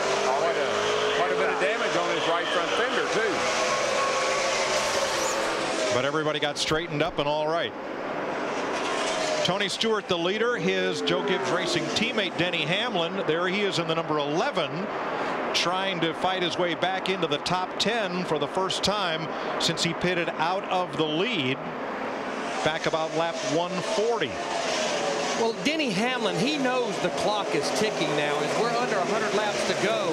And we watched that last run. He got to 12th, and he just couldn't go any further, as you still see smoke from that 42 car, Montoya. Yeah, he's got quite a bit of damage on that right front fender. I think it's rubbing on a tire now. It's particularly under braking. It was lap 100, not 140, when Hamlin pitted. Whew. A lot of brake rotor blowing there on that 42 car. Watch Dale Jr. and Montoya here. Coming off a turn 2, you just sometimes get pushing up and you just can't get the car to stop. And remember, Dale Earnhardt Jr. just on that last pit stop, he got the right front fender damage with Ryan Newman. Now, Dick Bergman was telling us at break that they elected not to give up track position because right now we've got 24 cars in the lead lap. They felt like since the tire wasn't rubbing that it wouldn't be worth coming to pit road and looking at or trying to fix. Well, Larry, walking around the garage area in the couple of hours before the race started was a pretty calm scene, and the people who seemed to be doing the most scurrying from one garage stall to the other were the representatives of the brake manufacturers. They had a busy day. They have been all 3 days here because, as we spoke earlier, even though we've been at 2 short tracks, the speed you enter the corner here and the high gear that you have versus what we ran at Bristol or Martinsville, they knew it was going to be a concern at the end of these long straightaways, even in a 312 lap race. And you get down near the end of this race and you've used a lot of brake and the pads are worn, you really are got your feet full trying to get your car woed up. Might need some of those Jeff Burton shoes. Kenny Schrader driving for the Wood Brothers. Motorcraft Ford just ahead of Scott Riggs. And Kyle Busch, who last week, due to a simple miscommunication between he and his crew chief Alan Gustafson, Busch crashed the number 5 at Texas, told the crew on the radio the car was undrivable, couldn't be repaired. They were working on the car. He left the racetrack thinking it could not be repaired. They thought he was waiting in the hauler for it to be fixed. So a simple miscommunication when the car was repaired. Kyle was not there to drive it. And Rick Pigeon on that team, good friend of Dale Earnhardt Jr., went to his buddy, says, can you hop in and relieve us? Jr. said, let me check. He did. Got into the number 5 and finished the race, gaining them some points. You don't see this in any other sport. Someone helping a rival team. But Darrell, it goes back to your term, co-opetition. Yeah, in that case it was. And he might want to listen to Jimmy V's speech sometime about don't ever give up. Because once you never leave until the car is in the trailer. You know, I've been watching this 07 car of Clint Boyer. He was battling with his teammate Jeff Burton a while ago, but he's been starting to go backwards. It's almost like the Childress cars are starting to fade just a little bit in the latter stages of this race. We watched Kevin Harvick a while ago, not as good as he was, and now Clint Boyer continues to lose spots. Mark Martin moves through. And there's a look at Boyer from the UPS Toyota of Dale Jarrett. Tony Stewart's lead over Jeff Gordon, 0.6 of a second. 76 laps to go in the subway. Fresh Fit 500 on Fox. Tony Stewart, 2-time Nextel Cup champion, out in front of Jeff Gordon by 0.6 of a second. Look a little further back, where Denny Hamlin has just passed Kyle Busch. So Hamlin's march from 31st at lap 100. He's back. Took him 137 laps to get back up into the top 10, but he is there. Now Jeff Green having a strong night. He's the 12th place car, driving for Haas Automation Racing in the 66. We'll take you through the rest of the cars on the lead lap. Carl Edwards in the Roush Fenway 99 Ford, 14 seconds off the lead. And here's a guy that we haven't talked a whole lot about tonight, but my golly, running a great race. Bobby Labonte in the old 43 car. Not a mark on that car. Steady Eddie. J.J. Yaley, whose dad, Cactus Jack, a well-known sprint car racer both in the Phoenix area and on the World of Outlaws circuit. J.J. did a lot of open wheeling before he moved up to Cup. He is 15th. next guy, Chris Devoto, talked about him earlier. Johnny Sauter in his 70. Remember, comes in here 35th in owner points. A good finish could give him a little bit of a cushion headed to Talladega. Last week's winner, Jeff Burton, in the singular 31. Had that bad pit stop. And he never has overcome it, Mike. He got back there about 13th, 14th, and been stuck right there. Burton is 17th. Mark Martin running a partial schedule, his 6th race of the year in the Army car. And Mark right now is 18 seconds back of the leader in 18th. Well, Mark might have a little bit better run tonight than he's having, but this is his first race in the car tomorrow. Here's another car having a great run up there in the top 20. Tony Raines in this 96 car had a great run last week at Texas, finished 13th, right there in the top 20 again tonight. Yeah, they got to be feeling pretty good about themselves. They've really made a lot of progress over the last few weeks. Clint Boyer in the DirecTV 07, and then Joe Nemechek 20th and 21st. You know, Boyer coming off that win last night, exciting win here in the Busch race. I thought he'd run a lot better tonight. I thought, matter of fact, I thought all the children's cars would be a little bit better, but they're fading here late. Nemechek is 21 seconds off the lead, and that number 13. You know, another surprise has been this 16 car, Greg Biffle. He's still hanging in there on the lead lap, but Mike, we've been watching his pit stops. Wholesale changes every time he comes to pit road by Pat Tryson and that crew. Just can't get that car quite right for Biffle. The first of the Robert Yates Fords is Ricky Rudd, and he's the veteran from Chesapeake, Virginia, in the 23rd position. Got the lucky dog there earlier on, didn't he? I think he did. Yeah, he was one of the cars. He got a lap down and then it got it back, so he's holding his own now. Right now, Robert Yates Racing, they're looking for next weekend at Talladega. And you're riding with Reed Sorensen, trying to take away Rudd's 23rd position. The Target Dodge of Sorensen is the last car on the lead lap. And there's the leader, top of your screen, big orange, Tony Stewart, who has now been out in front for 88 laps, the most of any driver tonight. 68 laps to go in Phoenix. 62 laps to go here in Phoenix. Tony Stewart, who has led the most laps, 90 plus, leading Jeff Gordon, Jimmy Johnson, Matt Kenseth 4th, and Jeff Gordon stalking, hoping for his first ever win here in Phoenix and hoping for his 76th career win, which would tie him 6th all time with Dale Earnhardt. He started the race, Gordon, as the pole sitter, but communication problems with his helmet. He ironed that out, led the first 28 laps. Later, battling for the 4th spot with Kevin Harvick, 3rd and 4th, trading paint, going at each other, wearing each other out. His crew chief, Steve Letarte, looking at Harvick's crew chief, saying, hey, we got to save some of this after a caution on the restart. By a splitter second, Harvick edges Gordon, and Letarte trying to double check with the official there to catch the break. But with 7 leaders and 9 lead changes, Jeff Gordon still trying to pull out his first victory of this year, coming in as the points leader. That was our virtual crew chief question. Singular, as we asked you, will Jeff Gordon win his first Phoenix race? And most of you, it's close, say yes. His 17th Phoenix Nextel Cup race, best finish 3rd 3 times for Jeff Gordon. But Jeff Hammond with just under 60 laps to go. Pit stops, how soon will they come, and what kind of advantage will they play for Jeff Gordon? Well, right now you can see pretty easily that our public right now is kind of torn whether Jeff's going to be able to pull this thing off or not. But about lap 285, 290, we can expect these teams start making green flag stops. And I really believe that's what's going to make the difference. We've seen early on the night, Denny Hamlin got in trouble speeding in. You're going to have to be very much up on your game when you get down pit road. And these crews can't make any mistakes. We've seen several mistakes made on pit road this week. So that's going to be the other thing I think is going to kind of play out. The crews have got to be perfect, Chris. I believe it's going to come down between Tony Stewart and Jeff Gordon. But don't rule out Jimmy Johnson. Just, 58 laps to go. Yeah, we already had a Jeff Gordon, Jimmy Johnson finish earlier this year. Johnson with 3 wins in the 7 previous races, so it should be an exciting finish. Let's rejoin Darrell Waltrip, Larry McReynolds, and Mike Joy. And we've had a few audio difficulties equipment-wise. We apologize for that as Tony Stewart leads this race with 57 to go. Darrell, he's not pulling away from Jeff Gordon. Jeff Gordon's not gaining on him, but the battle is joined right here for 3rd place. Yeah, and I wouldn't count that yellow 17 car out just yet, because this is a kind of race that Matt's really good at kind of laying back there and letting everybody back up to him. We're going to make a pit stop and throw a spring rubber at the audio equipment, try to get that fixed up for you. Stewart, your leader, with 57 to go. You're watching NASCAR on Fox.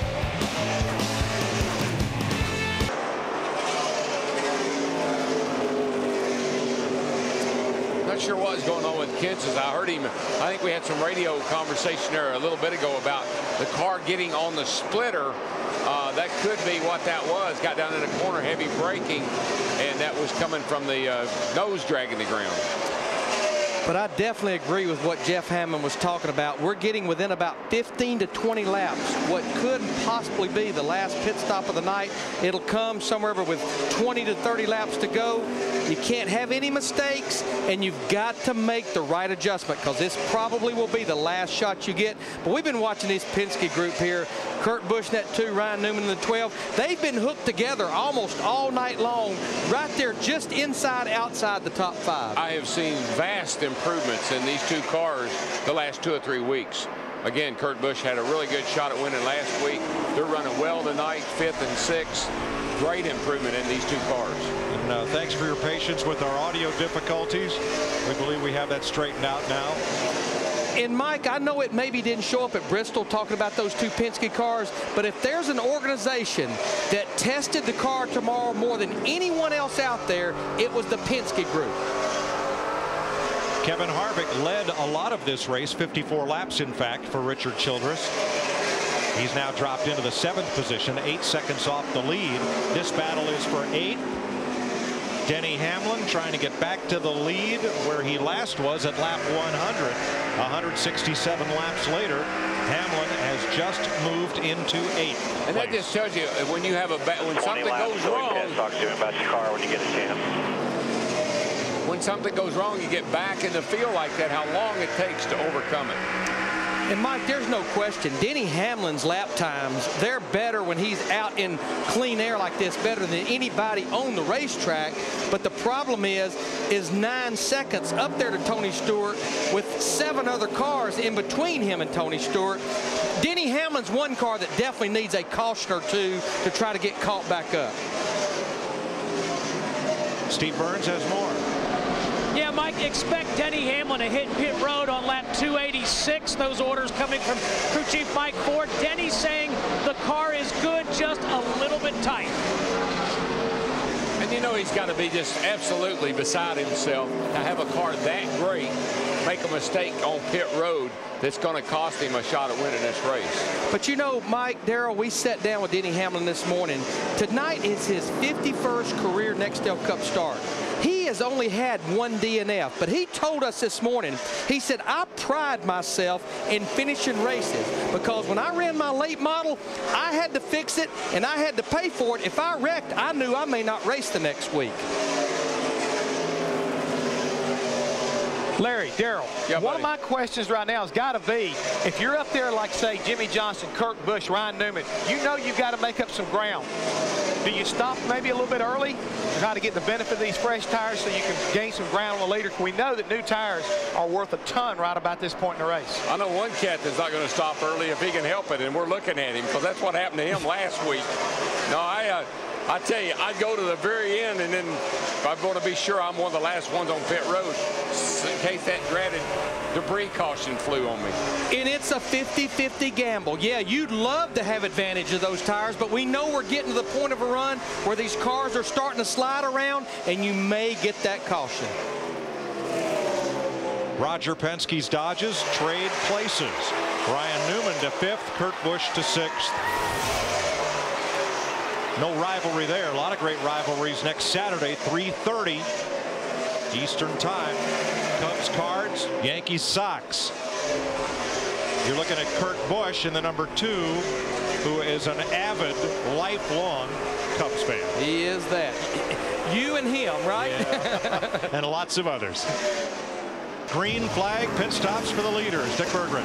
And Junior has decided to short pit before everybody else. Here's the strategy. Whoa, they just got that left rear tire on. Krista. Martin Truex coming in. The rules on the radio do not speed. That is what Bono Manning told Martin Truex. They made a slight air pressure adjustment. They're also making a track bar wedge adjustment for this last run. Tony Stewart left at your screen, the race leader by 1.4 seconds. For the last 2 laps, his crew has been up on the wall, standing on the wall, tires at the ready, but they have not yet brought the leader in. And there's no reason for Tony Stewart to come in. What they need to do is keep an eye on Jeff Gordon, maybe Matt Kenseth, maybe Jimmy Johnson. There's no reason for him to short pit with those guys right behind him staying out there, because then, just like last week at Texas, Kurt Busch, you run the risk of being burnt by a caution flag. I tell you who this race is really backing right up into his hands, I believe, is the 17 car. He's going to have a blazing fast pit stop, and he's right there behind these guys. Watch the 17 car. Matt Kenseth. Right now, the fastest cars on the track lap after lap are Kenseth and Denny Hamlin in 7th place. If they make a minor tweak on this 17 car, help him out just a little bit, look out. There's Kenseth, and on the right, his crew chief, Robbie Reiser. Doing really good here. 30 laps to go here. Both from Wisconsin. They used to race against each other. Now they're on the same team. Here comes Kurt Busch in that 2 car in, as well as we see Clint Boyer, the 07. He's on pit road. Jamie McMurray, the outside pole sitter's in as well. All of these are 4-tire stops under green and enough fuel to go the distance. Here's a 24 on pit road. The pole sitter, Jeff Gordon, will surrender 2nd place to come to pit road. Now, this is where Tony Stewart, he's going to have to come pretty quick. We're seeing Ryan Newman, the 12, Kevin Harvick, the 29. Trouble. Got a car around, big crash. Blaney, Yaley, and the number 1 of Martin Truex, and this caution will burn several teams and pin them a lap down because they pitted under green. See Jeff Gordon, they're going to go ahead and complete their stop. The 12 car down here, they had a miscommunication, and they were trying to decide whether they're going to go on and change all 4 tires or not, and he drove off with a wheel loose. And now they have a violation. Now they put the car back in the box. Now he's okay. Yeah, his left front went on down pit road. Yep, he backed up outside the box. First, let's show you what happened to Ryan Newman in the 12. The Jackman he's totally confused. They obviously didn't know it was a 4-tire change. Somebody didn't. And there goes that left front. Well, I think they knew it was a 4-tire change, Darrell, but I think they panicked when they saw that caution flag. Oh, you know, like Blaney was trying to get on pit road. And Carl Edwards got rear-ended, and here comes Yaley, poor old Yaley. The luck continues for that 18 car. You see Martin Truex Jr., the 1 car, just had made that pit stop, just barely got stopped. Yeah, his new tires are now junk.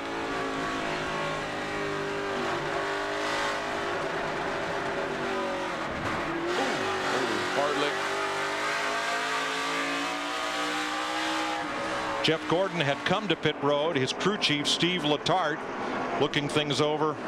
His reaction. Up there on the box with Ken Howes. So who gets caught a lap down? We'll wait for the leaders to come around behind the caution car and the scoring to cycle. But Dale Earnhardt Jr., Kurt Busch, Ryan Newman, at the very least, all appear to have gone a lap down under this caution because they pitted under green and then the caution flag waved. And for Kurt Busch, he's the unlucky guy 2 weeks in a row. I'm just not a fan of short pitting. This happens too many times to make me want to short pit.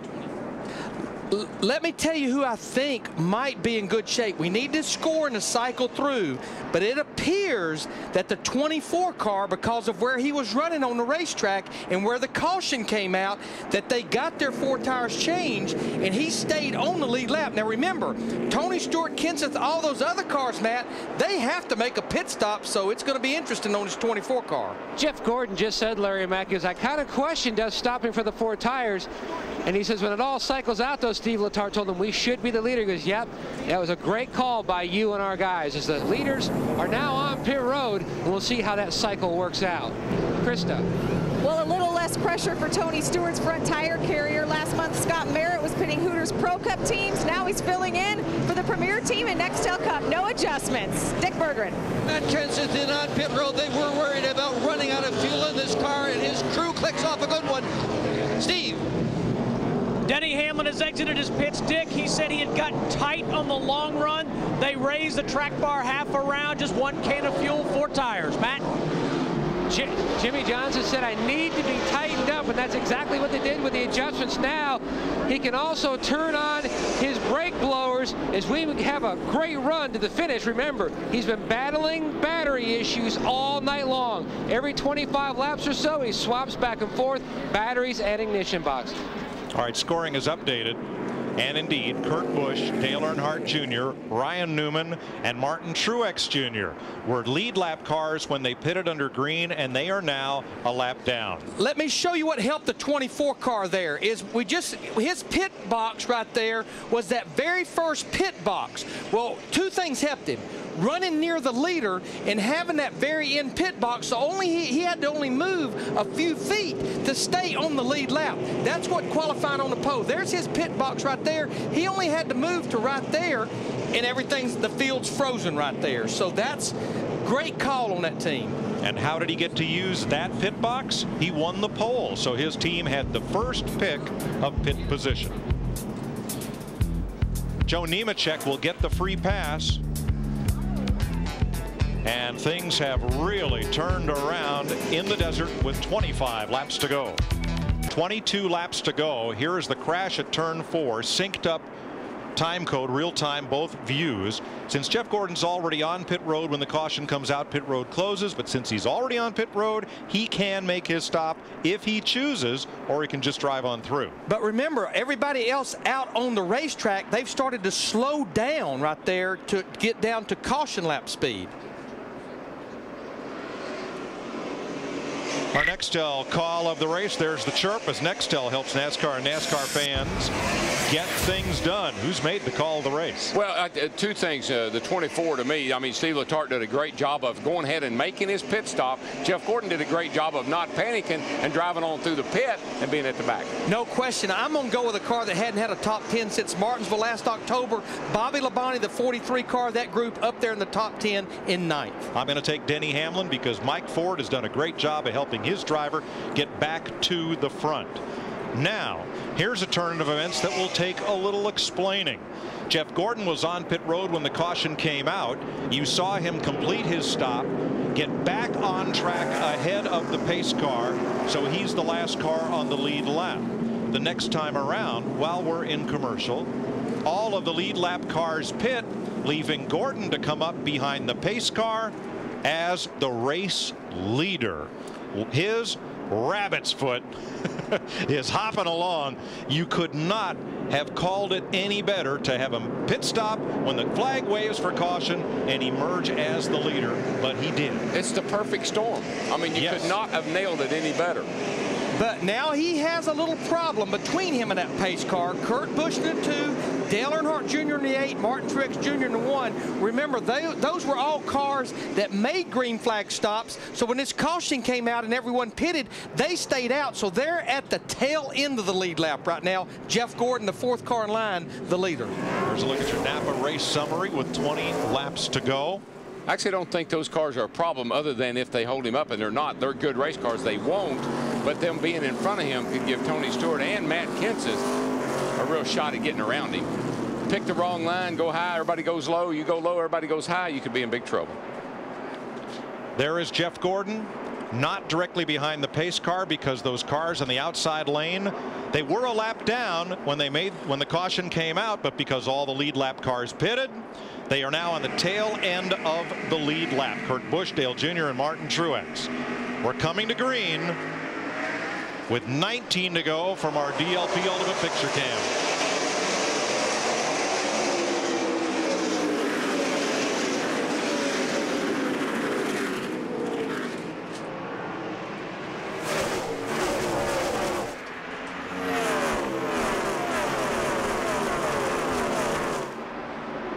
And as you can see, nobody's going to cut him any slack. Jeff Gordon, Martin Truex going to race him hard, trying to stay on the tail end of the lead lap. And so will Tony Stewart, right on Gordon's bumper. Saturday night shootout, 18 to go. Yeah, you better believe those 3 cars trying to race to stay on the lead lap, Truex, Earnhardt, and Busch, they need a caution, and Earnhardt Jr. is up on that wheel right now. There were 4 wide mid-pack, and Montoya brushed up against the wall and fell all the way to the back of the pack. I think he got so much debris on his tires, he thought he had a tire down. I don't believe he does, but he can't turn. Ham, you're good. Probably got a ton of stuff on your tires. You're all right. Didn't know you could go 4 wide here, Darrell. But there it is. When there's 20 to go, you can. Right there. And look at Hamlin shoot through there in the 11. Got to go, baby. Got to go. Denny Hamlin is up to 4th. What a rocket ride back to the front for Hamlin, who was 31st after the penalty at lap 102. Yeah, he capitalized and made a pass for the 4th position over Jimmy Johnson in the 48 car. What I was saying on these restarts, man, you go the wrong line, you get boxed, especially off of turn 2. Because as you saw, you can run 3-4 wide over there. It opens up that much. Hendrick Chevys 1st, 5th, and 6th. Gibbs Chevrolets 2nd and 4th. The Roush Fenway Ford of Kenseth in 3rd. Jeff Gordon has put a little bit of space between he and Tony Stewart, but he has his hands full right now with that 1 car, Truex Jr. Yeah, nobody's going to, you know, you got to try to, Truex, you got to try to stay on the lead lap if he can, and so far he can. Tony's loving this. But Jeff Gordon's. He's not going to be still driving forward. Jeff Gordon's not a happy man. Oh, no. And he's got to go, or Tony Stewart will. Here comes that 11 car there on the right side of your screen. Denny Hamlin going after Matt Kenseth in that 17 for the 3rd spot. I believe he got him going down into 1. He got position on him. Whoa, Tony, 3 wide. No. Somebody's going to have to give, boys, before you get to turn 3. Stewart's going to try to stay in it on the high side. Did it, man. Truex had to lift out a little bit, open the door. Wow, what a move. And he took the lead. You can do that off of that corner over there if you're brave. That was unbelievable. I don't think that the 24 is real happy with anybody right now. 13 to go. Jeff Gordon says, you can't do that to me. Look how loose Stewart is off the corner. Gordon's coming right back at him on the inside. Oh, yeah, but they got trouble with that. Well, that's Truex right there. The 11 is back there a little further. Gordon goes to the inside.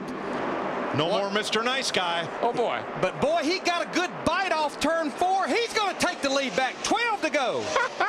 This is great, isn't it? And Kenseth now is right with the 2 leaders. Look at that yellow 17. There's your front 3. I don't think Old Smoke is through with the back bumper of that 24 car just yet. And here comes that 17 car, Matt Kenseth. He says, you guys keep going at it. I won't up there.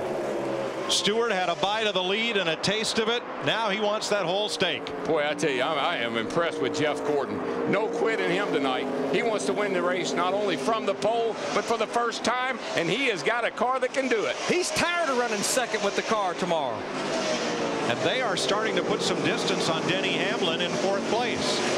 He's got a little bit of room in front of him now. It's quite a ways up there to those other cars. 11 to go, 10 to go this time. Well, Jeff Gordon has just run a 28.45. That's 6/10 quicker than he ran any time tonight.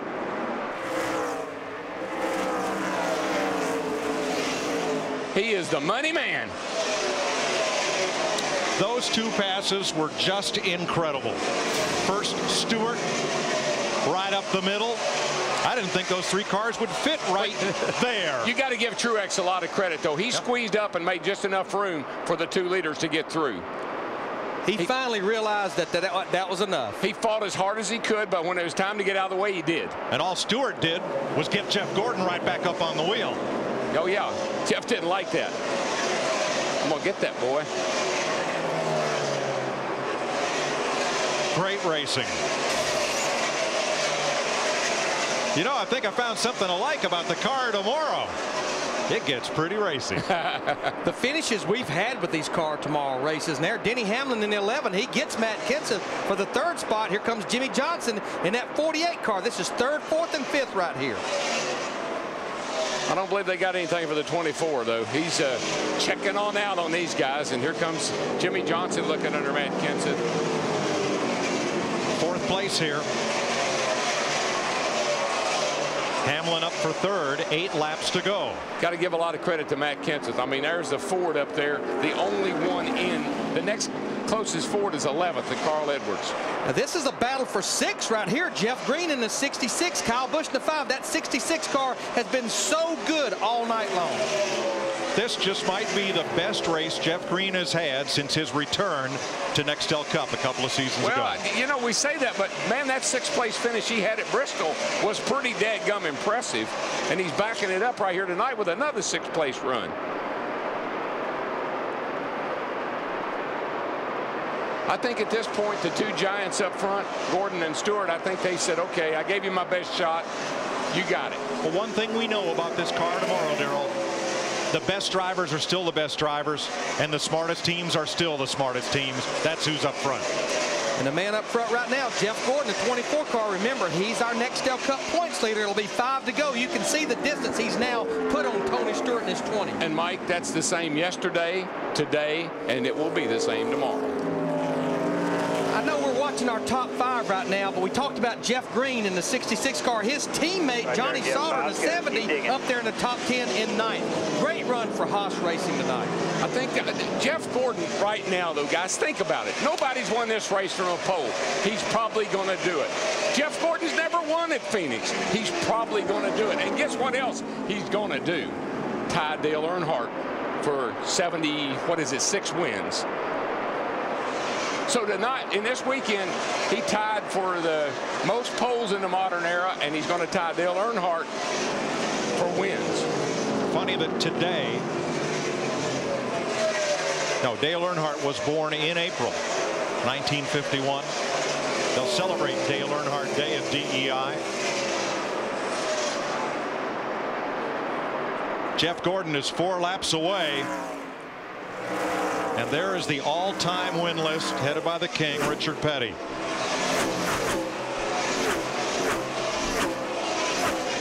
And those are the all-time greats of this sport right there. Passing David Stremmy's wounded car. These cars up front right now are so equal. 87 on Gordon, 83 on Stewart. Hamlin's in 81, Jimmy Johnson's in 83. That's your lead car. Everybody's in the 80s. They're same speed. 2 laps to go this time. I tell you, Smoke is going to give it one more shot, but I don't think he's got enough to get there.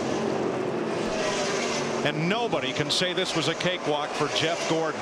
He had to fight his way back. A little bit more back here for you. White flag when you get down here. I mean, just how solid this group has been all year long. If they can hang on in the top 5, this right here. I'm not trying to start anything here, guys, but that right rear tire on that 24 car looks soft. I guess it didn't. But I know one thing, Stewart is closing in a hurry. He's got a half a lap to go, Mike. I guess Jeff is just being that cautious, but I thought I saw that right rear tire look like it was a little soft. Jeff Gordon rounds turn 4. Become the first driver in the history of Phoenix International Raceway to win a Cup race from the pole. Jeff Gordon finally gets his first Phoenix win and ties Dale Earnhardt. Gordon, I got a special flag for you at the start-finish line if you want it, bud. Come and get it. Special flag. Look at the hats if you want an indication of what that flag says. A pretty good idea of what it will say.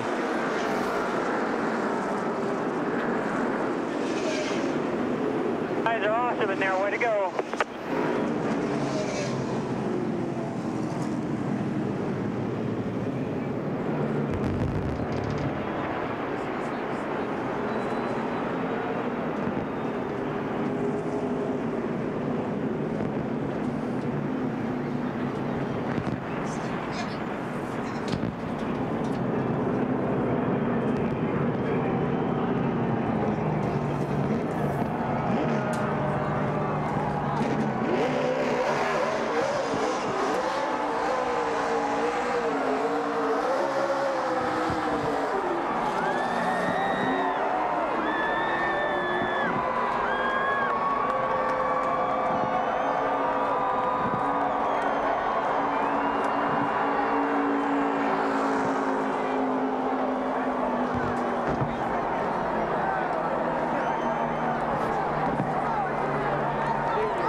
Chevy congratulates Jeff Gordon, winner of the Subway Fresh Fit 500 Chevy, an American Revolution, as Jeff Gordon salutes the Richard Childress owned number 3 as it was driven by Dale Earnhardt to 6 of his 7 Nextel Cup championships tonight.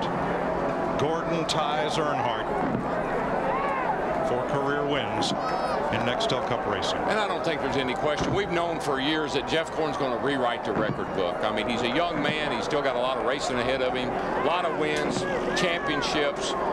We always knew he would rewrite the record books. 3 races for NASCAR's Car of Tomorrow. Jeff Gordon's finishes 3rd, 2nd, and tonight 1st.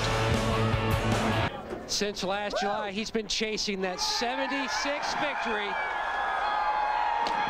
Tonight is special. His first one here at Phoenix in a Cup car. You've already talked to the boss. Dale Earnhardt Jr. came by to congratulate you. What does number 76 mean to you? Yeah, it means the world. You know, just to get a win at a track we never won at before. I drove my guts out. I never had to drive so hard for a win, and I love racing Tony Stewart and Jimmy and all those guys who are racing there. And you know, holding that 3 flag, you know, it's certainly by no means say I'm as good or we're as good or even close, but tell you what, to honor him in that way, it really means a lot to me. I learned so much from him, and to even come close to anything he had ever done in this sport is amazing to me. So we want to honor him. We've been holding on that flag for a long time, but to get 76 is incredible. I got to thank everybody from DuPont and Pepsi and you know, GMAC. I'm so fired up here. Obviously, Pepsi, Nicorette. I think everybody's fired up. I mean, starting from when this car fired up and you had radio problems to the great call by Steve Letarte when you were on pit road and the caution came out. It just seemed like everything was in the cards for you tonight. Yeah, it seemed like it. I mean, we didn't lead a ton, but we had a good car. And, you know, I would go for a long way and be one of the best cars, and then it'd fall off a little bit. And we kept adjusting. Great communication. Luckily, I had a radio. We switched that helmet out. It all did fall in our lap. You know, we got lucky getting on pit road when the caution came out, but I thought we needed to keep going through, and I almost drove through the pit.